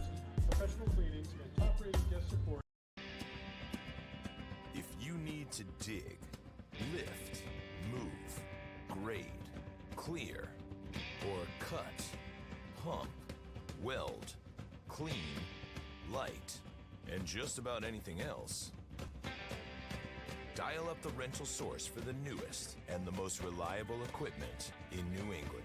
Staffed with equipment and construction experts, Milton Rents, your local source. As the sponsor of tonight's game, PCT Federal Credit Union is proud to root for the home team. We're thrilled to offer great rates on auto loans, home equity lines of credit, and so much more. Visit us on Cranberry Highway in West Wareham. Reed Custom Soils, a subsidiary of the AD Makepeace Company, is New England's most experienced precision soil blender. Reed is the leading provider of the lightweight planting soil for green roof installations, stabilized stone dust for nature paths and pedestrian walkways, bioretention rain garden soils, and specialized soils for athletic fields, including your newly renovated Spillane Field. To learn more, visit reedcustomsoils.com. Shameless Plug Electric, hitting home runs on every job. Wareham's top choice for electrical work. Call Shameless Plug Electric. For Wareham, the shortstop for Miami, number 16, Van Shea. 5th inning from Eldredge Park, and the Gatemen still supporting an 8-run advantage. It's 9-1 in the 5th, with Wareham ready to try and add on a few more. First pitch blows by Van Sheen. He's behind 0-1. Sebastian Gonzalez remains on the mound. Here in the 5th, he's pitched pretty well since entering in the 3rd. 0-1, chopped foul.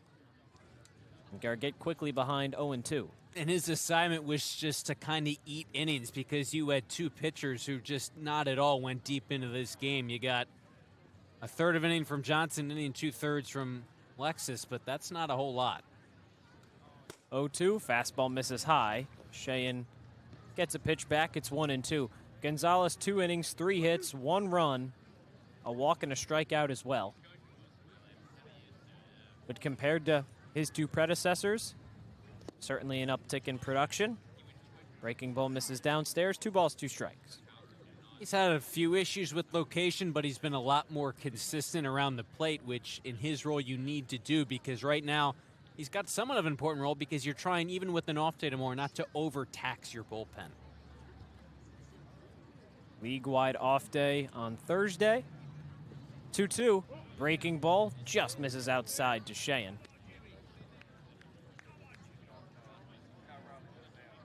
Should be a fun off day tomorrow for the Gatemen. A trip to Waterwiz. A nice water park day for Wareham. Talked about that a little bit yesterday. Cheyenne swings and misses, and he's down on strikes to start the fifth. That's something where if you can secure the win tonight, you have a fun activity with an off day tomorrow. Just can continue to aid in the spirit and the chemistry of this team as you try and really pull off a second half resurgence and make your climb up the standings. And hopefully the weather cooperates for them. Brings up Colin Ritchie, lefty on lefty. Singled back in the third. Skies one into right field.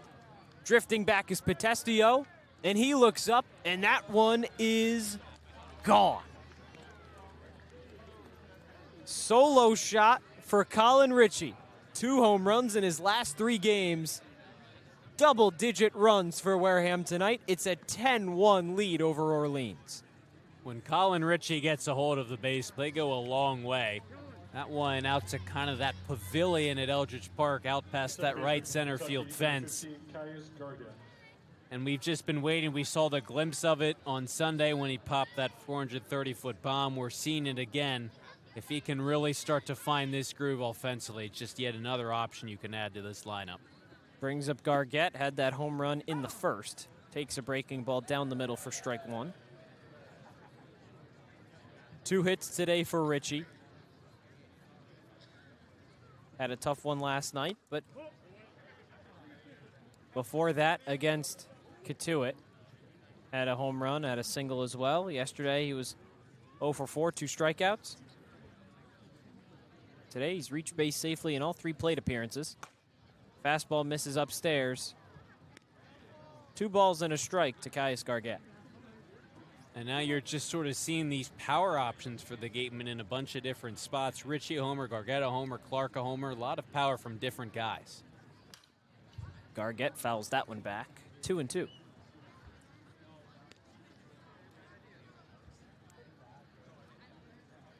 And Ritchie just, again, another option for Ryan Smythe. We'll see if he elevates him at all.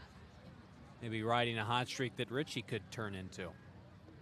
Gonzalez deals to Gargett, grounds one over to first. Easy flip over for Gonzalez, covering the bag. And a quick second out here in the 5th for Gonzalez. And Ritchie, we were just really hopeful he'd be able to break out of that early season slump. And Sunday we saw the glimpse, but then to carry it over now a couple days later to kind of indicate that that wasn't just a fluke, that homer on Sunday. This is a trend, and he has found the bat, and he provides a whole lot of pop. Hayden Yost hitting 9th in the order. Takes a breaking ball down the middle for strike 1. Yeah, if Ritchie's bat can get going, I mean, how important is that throughout the rest of the season? 0-1, fastball misses downstairs. And I think at that point, the lineup's even more dangerous because you start going through this whole lineup and you look at the guys who are swinging a hot bat. It's Levi Clark, Hunter Carnes, Colby Turner, Chase Cruson, Colin Ritchie, Caius Gargett. These are a lot of different players. Yost takes one in the dirt, 2 balls and a strike. And Chris McHugh is a walk. He hit the ball in the screws his last time up. He's hitting the top of the order. So it's just, at a certain point, it's almost 1 through 9 of guys who can do damage every at-bat. Yeah, McHugh and Yost are the only players in the lineup today that don't have a hit. Yost gets hit by a pitch on a fastball inside. He's on first base with 2 outs in the 5th. But even still, and now McHugh comes up to bat, when you have so many guys that are producing, I mean, that is huge. And we talked about it on Sunday, and it's the case here today. That's how you get these double-digit games where you're scoring all these runs. 1 through 9, I mean, they sent 10 runners to the plate in the first inning. That doesn't happen unless everyone's getting on base, because if they're not, you run into 3 outs. Runner goes, throw down to second is not in time. Yost in safely with a stolen base. Nobody was holding him on. Defensive substitution at first. Dawson Bryce in for Michael O'Shaughnessy. So O'Shaughnessy's night is done. Tonight, his last game with Orleans. So his career with the Firebirds. He ends today 1 for 1. McHugh takes a fastball elevated, 2 balls, no strikes. Certainly a nice day for O'Shaughnessy at the base hit, and then that nice diving play to Rob McHugh in his last at-bat that probably would have played to 2 runs. This very well could be 10-1 right now, if not for that double play at first. If this was a closer game, obviously that play would have been more memorable, but the current nature of it down by 9. But still, a nice game for the first baseman. Delivery to McHugh, skips in the dirt, blocked by Duggar, and it's 3-0. Yeah, with O'Shaughnessy leaving, just getting to talk to some of the Orleans staff as well as some of the players. Seems like Dawson Bryce is going to be that guy to step up for them over at first for the rest of the season. At least that's the intention, so getting him some early reps here, clearly seeing that this game is just about out of reach. Of course, no clock in baseball, but this one's all but over as it stands right now. McHugh takes a fastball. It's 3-1.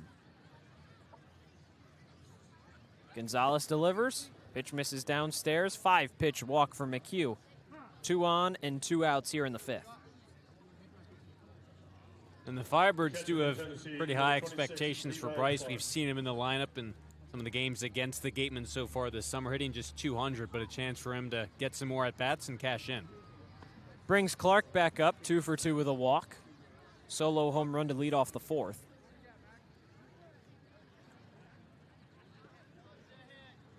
Two on and 2 outs here in the 5th.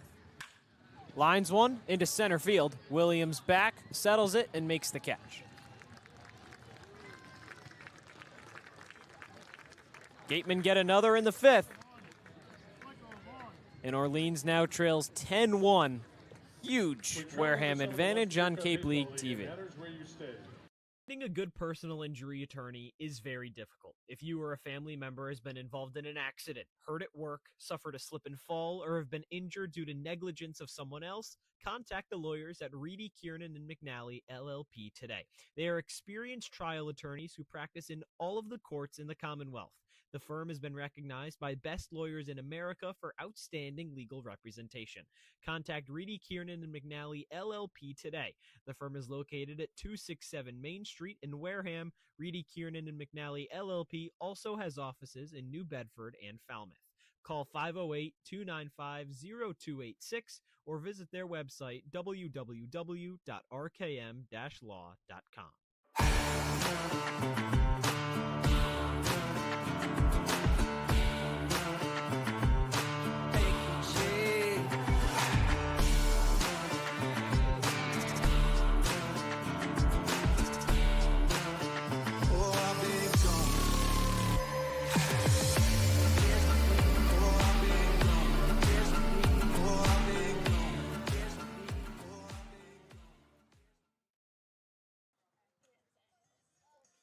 Gatemen with a large 10-1 lead here in the 5th. Orleans coming up to bat, 8-9-1 in the Firebirds order.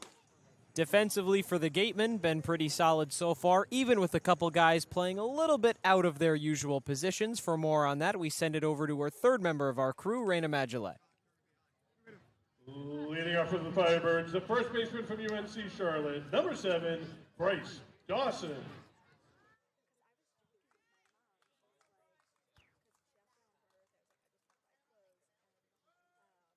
Tonight, Carnes also extended his hitting streak from 3 games to 4 tonight. For more on him, tune into our pregame show on YouTube. Thanks, Rayna. We get ready to go underway here in the 5th. First pitch from McDonald misses downstairs for Dawson Bryce. Ball 1. And Carnes has not really been tested in the outfield so far tonight, but no doubt that an athlete like him can make that transition. As we talked about, Levi Clark made it, Mac Rose previously made it for the Gatemen, so excited to see what he can do out there. 2 balls, no strikes. Bryce sends one into center field. Drifting back is Yost. He stumbles and he can't make the grab. All the way over his head and to the wall. Bryce hustling around third. He's getting the wave home. And an inside the park home run for Dawson Bryce leads off the 5th for Orleans.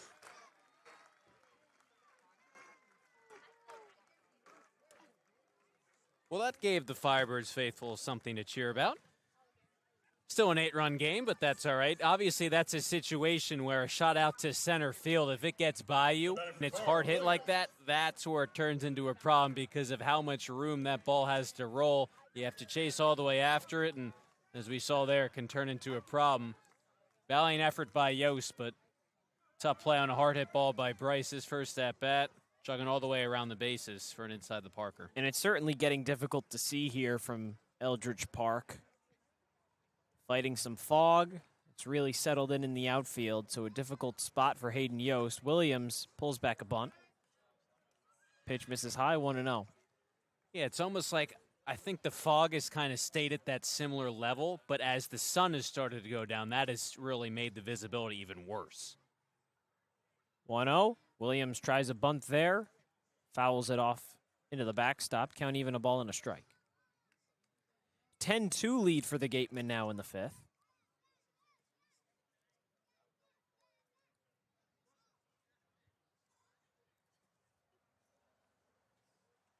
Delivery to Williams, keeps his bat back and fouls one off and slices it over down the third baseline, out of play. And listen, we've given the Gatemen offense its praise, and rightfully so, but Caden McDonald has done a great job. Yes, he has that big cushion. He's had it since the first inning, but that doesn't mean it's going to be easy going on the mound. He's thrown strikes, and now he's in the 5th inning right now. McDonald goes home. Chopper, soft one, over down the first baseline. McDonald feels it and does it all himself, wins the race to first, and a quick out here in the 5th. And he's made a couple of nice plays tonight, a couple of comebackers right to him on the mound that he's fielded cleanly, thrown over to McHugh. That time just down the line, heard him call off McHugh initially. Nice job to get off the mound, not stumble, showcasing the agility, just taking it to the bag himself. He's been impressive tonight, again, given how many arms the Gatemen had to burn last night. He's made it a much easier time for them to not have to worry about that as much tonight. He's at 4 1/3 right now. First pitch to Potestio. Fastball finds the zone for strike one.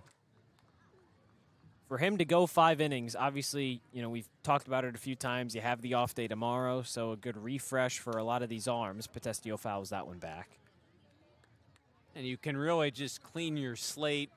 These starters and relievers transitioning in their roles, I think that goes a long way because it's first for everyone. If they're a starter transitioning, it's always nice when you don't have to ask a ton of those guys. Yeah, the longer he can go in this one, the better off the Gatemen will be, even with that off day tomorrow. 0-2, skips out of the glove of Clark. Misses high, 1-2. And we talked about yesterday how the Gatemen really just needed to combine the pitching and the hitting into one game. Well, they've done that so far. Breaking ball misses above the belt for McDonald. Count evens, 2-2. Yeah, just 5 hits for Orleans, 2 of them home runs. One of them in inside the Parker, just a tough play for Yost in center field. Potestio skies one into right field. Cruzen underneath it and makes the grab. And listen, it really does help, and I think it changes everything when you have these big innings to begin the game because everyone just settles in. Hitting's contagious. We've seen that. So it's not kind of your conventional game. It almost sort of has been, it feels like, across the Cape with these high-scoring games. So maybe it is kind of a new normal, but the fact that Wareham has been able to combine the pitching and the hitting, a good sign, even if it still is a blowout. Cotuit scored 8 runs today in the win over YD. So certainly some teams that have really been scoring a lot of runs lately. Cotuit had 19 in the win over Brewster back over the weekend before they then lost 16-9 to Wareham on Sunday. Even count, 1-1 to Nixon. It really is a trend. 3 double-digit games Saturday, 3 Sunday, all across the league. 1-1 from McDonald. Breaking ball finds the zone. And a lot of that has to do with the weather, everything really warming up over these last few weeks. But the Gatemen are doing this. Not great conditions. 1-2 misses outside. Overcast for most of the day. Rained a little bit before we got underway from Eldredge Park. The fog settling in. Not particularly warm out either. Heat finally broke from pretty long 4th of July weekend. Pitch misses outside. Payoff pitch coming up for McDonald. 2 outs here in the 5th. 10-2 lead for the Gatemen. Nixon hits one into foul territory, and it drifts out of play. And you give these defenses a lot of credit, too, because there have been a couple of balls that guys have just not seen initially off the bat because of the fog, but they've been picked up by another infielder, outfielder who has. There have been no errors in this game so far. So far, knock on wood. 3-2, big swing and a miss from Nixon. He's down on strikes. After the leadoff inside the park home run from Dawson Bryce, 3 up, 3 down for the Firebirds, and McDonald's through 5. Cory Miller will take you the rest of the way on Cape League TV. Law. Live, life, law. Covering all residential and commercial real estate matters. You live life to the fullest and let us Sync Law. That's synklaw.com. Sync with an I, not a Y. Be selfish. We represent only you. Sports Turf Specialties has set the standard for high-quality natural grass athletic field construction. As a full-service athletic field construction company, we specialize in design, build, and renovation of native soil, modified soil, and sand-based athletic fields. Our team will provide you with superior quality, expert guidance, and continuing support long after the completion of our project. We are proud to have built the infield for the Wareham Gatemen field. Go Gatemen. If you can dream it, if you can cruise in it, if you can summer in it, fish from it, or take it for a day at the beach, we can protect it. The Baldwin Group, protecting the possible.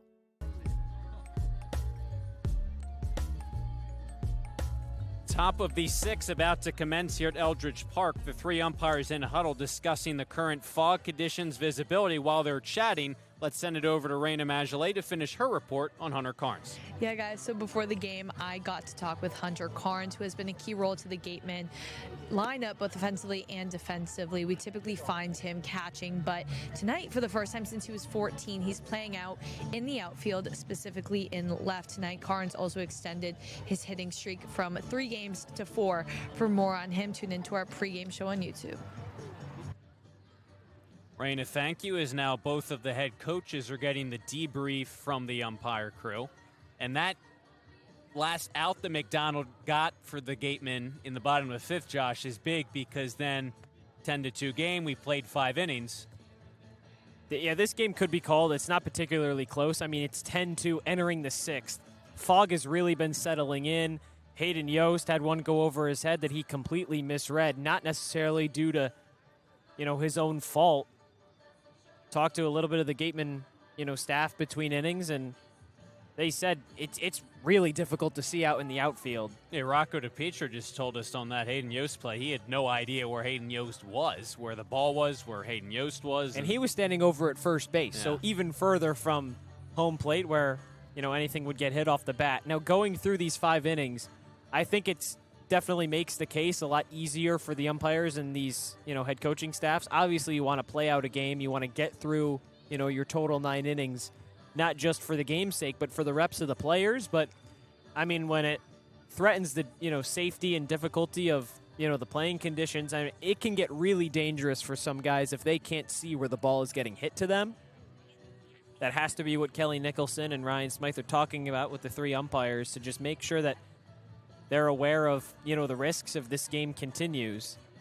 The one thing that we just heard from Rocco DiPietro was that Cruson making that out over in right field on Potestio, that might save it because there is still at least some level of visibility from the outfield, but at the same time, you're kind of risking, a 1-for-2 situation in that previous inning. Yost misreads one, and then Cruson catches one in right field on a different angle. It's got to, it's a very complex decision that they have to make here, but I wouldn't be surprised if this game gets called due to the fog, and that's something that we've talked about between innings. I was surprised, honestly, that it went this long, but I guess when you score 7 runs in the first, can make it a lot easier when you get through 5. One side of the conversation is, well, no one has gotten hurt, no one has made an error tonight, but the other side is err on the side of caution. We played 5 innings. Do you really want to stop until someone gets hurt? Exactly. I mean, that's not a, yeah. Well, as we continue to wait for that decision, it's a chance to remind you that this broadcast is a copyrighted production of the Cape Cod Baseball League. Any unauthorized duplication, retransmission, or other use is strictly prohibited. I mean, it's pretty difficult to see into the outfield, Cory. From our vantage point, just a little bit to the left of home plate, you know, all of the ad signs are still visible.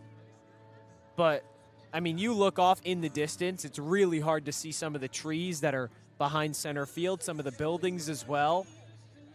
It's pretty easy where we're standing, you know, over by home plate. But visibility is clearly an issue and has been for the last few innings in the outfield. And it's only gotten worse as the sun has kind of gone down, and it's gotten even harder. We're about an hour and 40 minutes after first pitch, and at first pitch, there was nothing at that point. You know, a little rain had set in before. I'm certainly possible that could have, you know, caused a lot of this. Mentioned yesterday, I'm not a meteorologist, Cory, so, you know, don't take my word as God.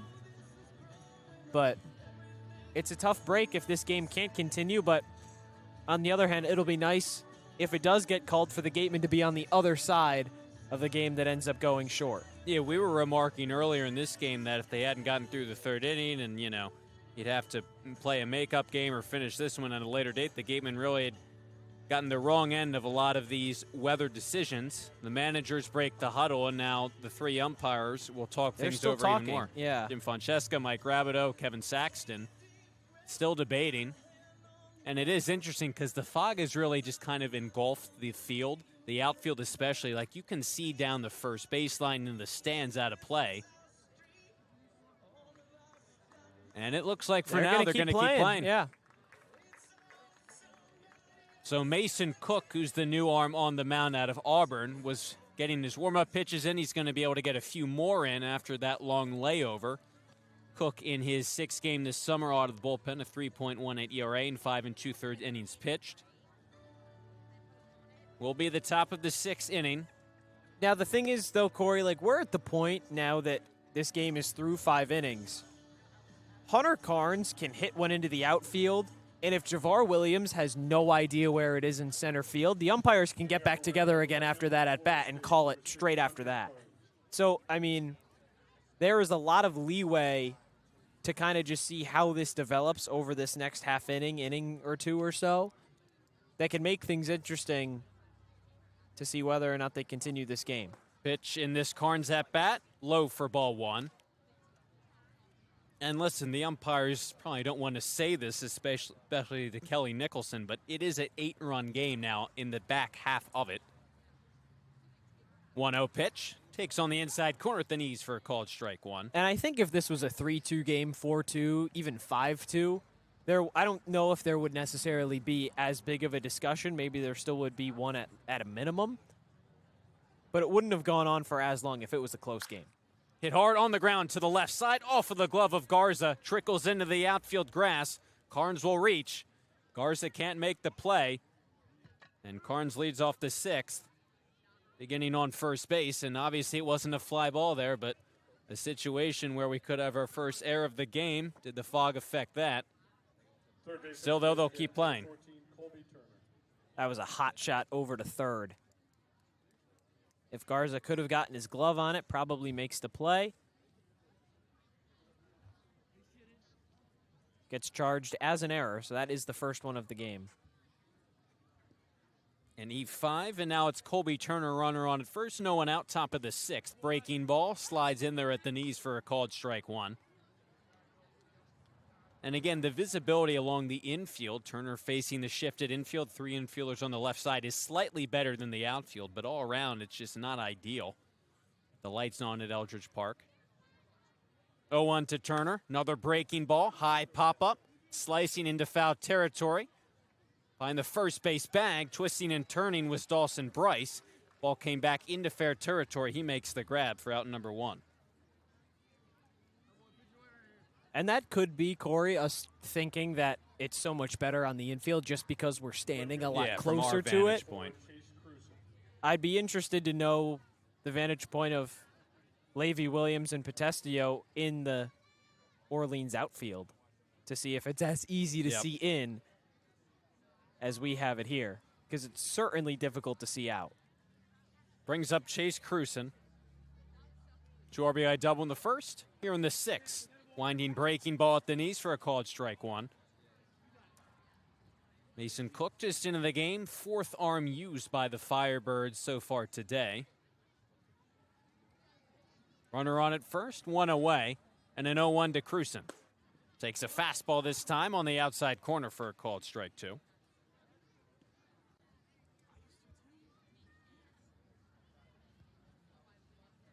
Cruson a sac fly and then a pop out in his 2 subsequent at-bats since that double back in the first. Line on the count 0-2. Pitch from Cook. Just getting the piece of it off the end of the bat on a breaking ball, and Cruson stays alive. We've even seen on some of these home runs, it's just tough to track the ball. Some moonshots. I mean, Richie's went 375 off the bat, but still tough to track some of these balls, especially when they're hit in the air. Another 0-2 on the way to Richie. Hot shot to the right side, past the outstretched glove of Bryce at first and into right field. Carnes will go from first to third. He's there standing. A base hit by Chase Cruson, and there's runners on the corners now for Van Shayen. Well, if the umpires aren't going to end the game early because of the fog, there is still another way, and it's by courtesy of the mercy rule. Carnes would represent that run to make it a 10-run cushion. Or Cruson, rather. Carnes on third. Yeah, that 10-run mercy rule after the 5-inning threshold. Gatemen were so close to getting that against Cotuit. Just 1 strike needed. Jack Natilli grand slam. Cruson takes off for second. The throw down there in time. Cruson cut down. Nixon applies the tag. Nice throw and catch, and then all of a sudden there goes that important 12th run on base for the Gatemen. Now it just means that Shayen representing that. Like the idea to steal there from Cruson, put 2 in scoring position with just 1 out. Already stole a base back in the first. Duggar had that nice throw. It was an 0-1 count to Van Shayen. Took a called strike. That last pitch right there in the dirt. So 1-1 on the Gateman shortstop. Carnes still on at third, now with 2 away. Top of the 6th for the Gatemen. Shayen singled in the first, a ground out and a strikeout since. Runner on at third, 2 away, 10-2 Gatemen, top of the 6th. 1-1 pitch, rolled up the middle, right at Nixon at second base, fields cleanly and throws on to first for out number 3. For Wareham, no runs on 1 hit, 1 runner left on. We played 5.5 here at Eldredge Park between the Firebirds and the Gatemen. All Wareham so far, they lead by 8. Turf Specialties has set the standard for high-quality natural grass athletic field construction. As a full-service athletic field construction company, we specialize in design, build, and renovation of native soil, modified soil, and sand-based athletic fields. Our team will provide you with superior quality, expert guidance, and continuing support long after the completion of our project. We are proud to have built the infield for the Wareham Gatemen field. Go Gatemen! There hasn't been a ton of training when it comes to bat speed or products for players to be able to train bat speed.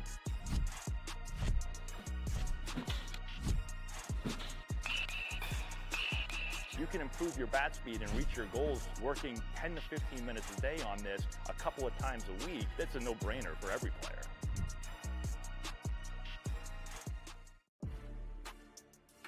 You can make any bat feel lighter by adding a velo puck knob. Instead of having to go get a whole entirely new bat, you can simply add the puck to it. Players can use this with any bat. It's basically going to shift the weight of the bat a little bit more towards the players are able to hit the ball a lot harder just by simply adding the puck on.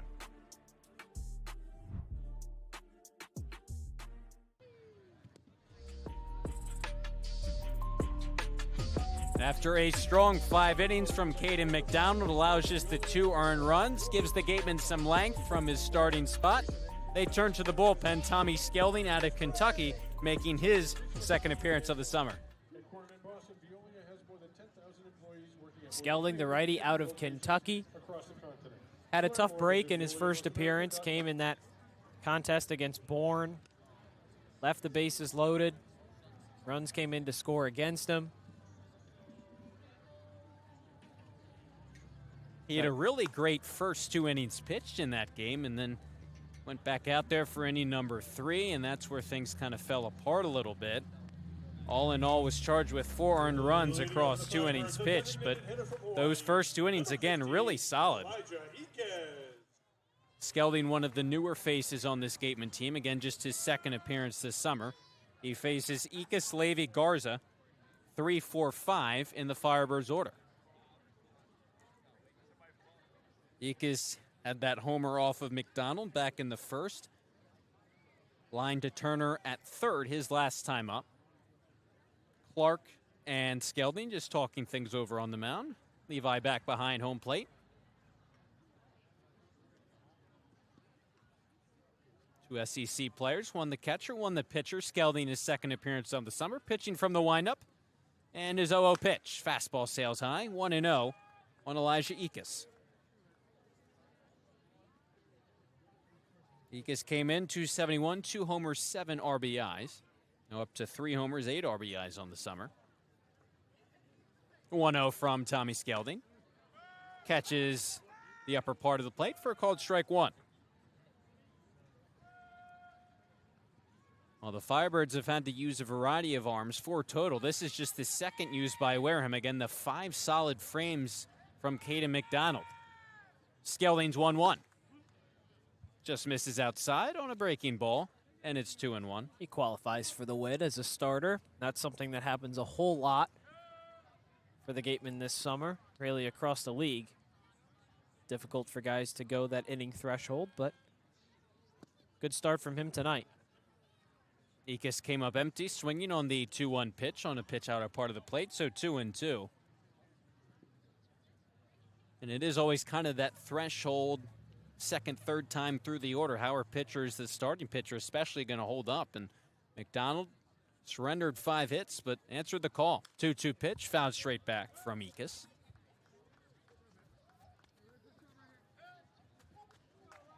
And the Gatemen coming in obviously had some breathing room with an off day tomorrow, but always an added bonus when you don't have to overextend your bullpen, burn extra arms if you don't have to.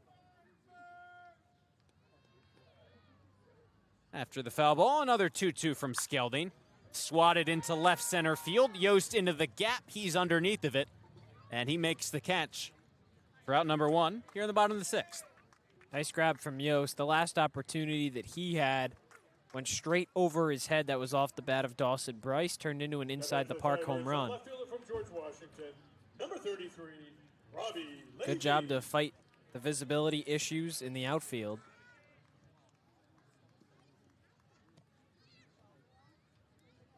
Now the lefty hitting Robbie Levy, who's got a pair of base hits and 2 trips to the plate tonight. First pitch here from Skelding, the lefty half-hearted swing. Did he go around? Kevin Saxton down the third base line says he held up. So it's 1-0 on the Firebirds left fielder. Skelding in his first inning of work out of the bullpen. Into the wind on the 1-0. Deals a breaking ball that misses outside, 2-0.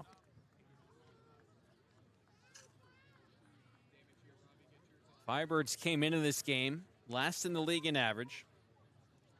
9th in runs, but gotten 5 hits, 2 home runs, 1-1 pitch. High fly ball, deep into left field. Tracking back is Carnes, fighting the fog.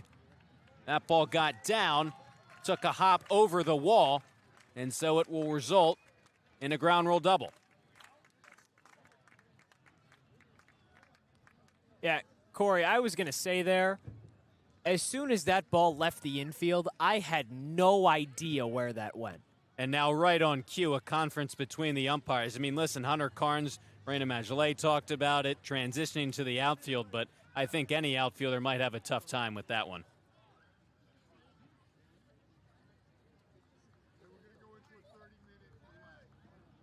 And now it seems like the call is going to be a 30-minute delay on the field, so these two teams will head in their respective dugouts. It's been a game of fog almost from the get-go. Kind of progressively has gotten worse as the visibility with the sun going down has transpired. And this game's not called yet. At the moment, it's just a delay, but that last play certainly necessitating that decision, it seems, from the umpires. A 30-minute delay is just astonishing, Cory. Because that would imply they think this will get better. But it's only going to get later and later and later in the night. You get 30 minutes from now, it's nearly 9 o'clock. I think that is an interesting decision, to say the least, instead of just calling the game. It's the bottom of the sixth. It's 10-2. Unless Kelly Nicholson is going to make the argument, well, we scored 7 runs in 2 innings against the Gatemen earlier this season. Who's to say that we can't do it again here? That's one argument, but at the same time, I'm very surprised by the decision to not just call this game. It kind of just seems like this is going to end up being a waste of time. So Mother Nature is having its way with the Gatemen once again. This time the fog between the Firebirds and the Gatemen. Things haven't halted just yet. We're in a 30-minute delay. We'll get back to you with any weather changes or decision from the umpires should that change. If not, we'll talk to you again in 30 minutes. Stay tuned to the action after the delay on Cape League TV.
The fog has come and not really gone here at Eldredge Park in Orleans. It was the 30-minute fog delay issued by the umpires. That 30-minute period has elapsed. No kind of change in the conditions. Still pretty foggy. Visibility not great. It's a 10-2 Gatemen lead, and ultimately the umpires deciding to call it where it is right now. That'll be it. That'll be it. So, listen. Gatemen back on the other side of a game that gets shortened due to the weather. Can't complain about that. Back in the win column. They only burn an arm and a half. And listen, the offense from the get-go was great again tonight. 7 runs in the first, 10-2 over the Firebirds. Again, back in the win column. And obviously not how the Gatemen thought they were going to take this game, but once again, something to build off of and hopefully maybe build a winning streak. You can do that. You have the off day again tomorrow. But at the same time, you have to make sure that you're not losing any of that momentum through the off day. That's been kind of the struggle over the past few. Win right here against Orleans last Sunday, off day Monday. 9 runs in 3 innings against Chatham on Tuesday. Then over the weekend, 16-9 win over Cotuit. Off day, lose to Brewster. 2 runs in the first, none after that. You win today, build off of it, carry it over into the weekend. So the Gatemen take this one 10-2 over the Orleans Firebirds, improve to 8-13. They play Bourne on Friday at home, 6 p.m. first pitch after the off day tomorrow. As we wrap it up here from Orleans tonight, for Chuck Luarasi and Abby Smith, our producers, Rayna, Maggelet, our sideline reporter, for Josh Richardson, and I'm Cory Miller saying go Gatemen. They take this one over Orleans in the 6th, 10-2.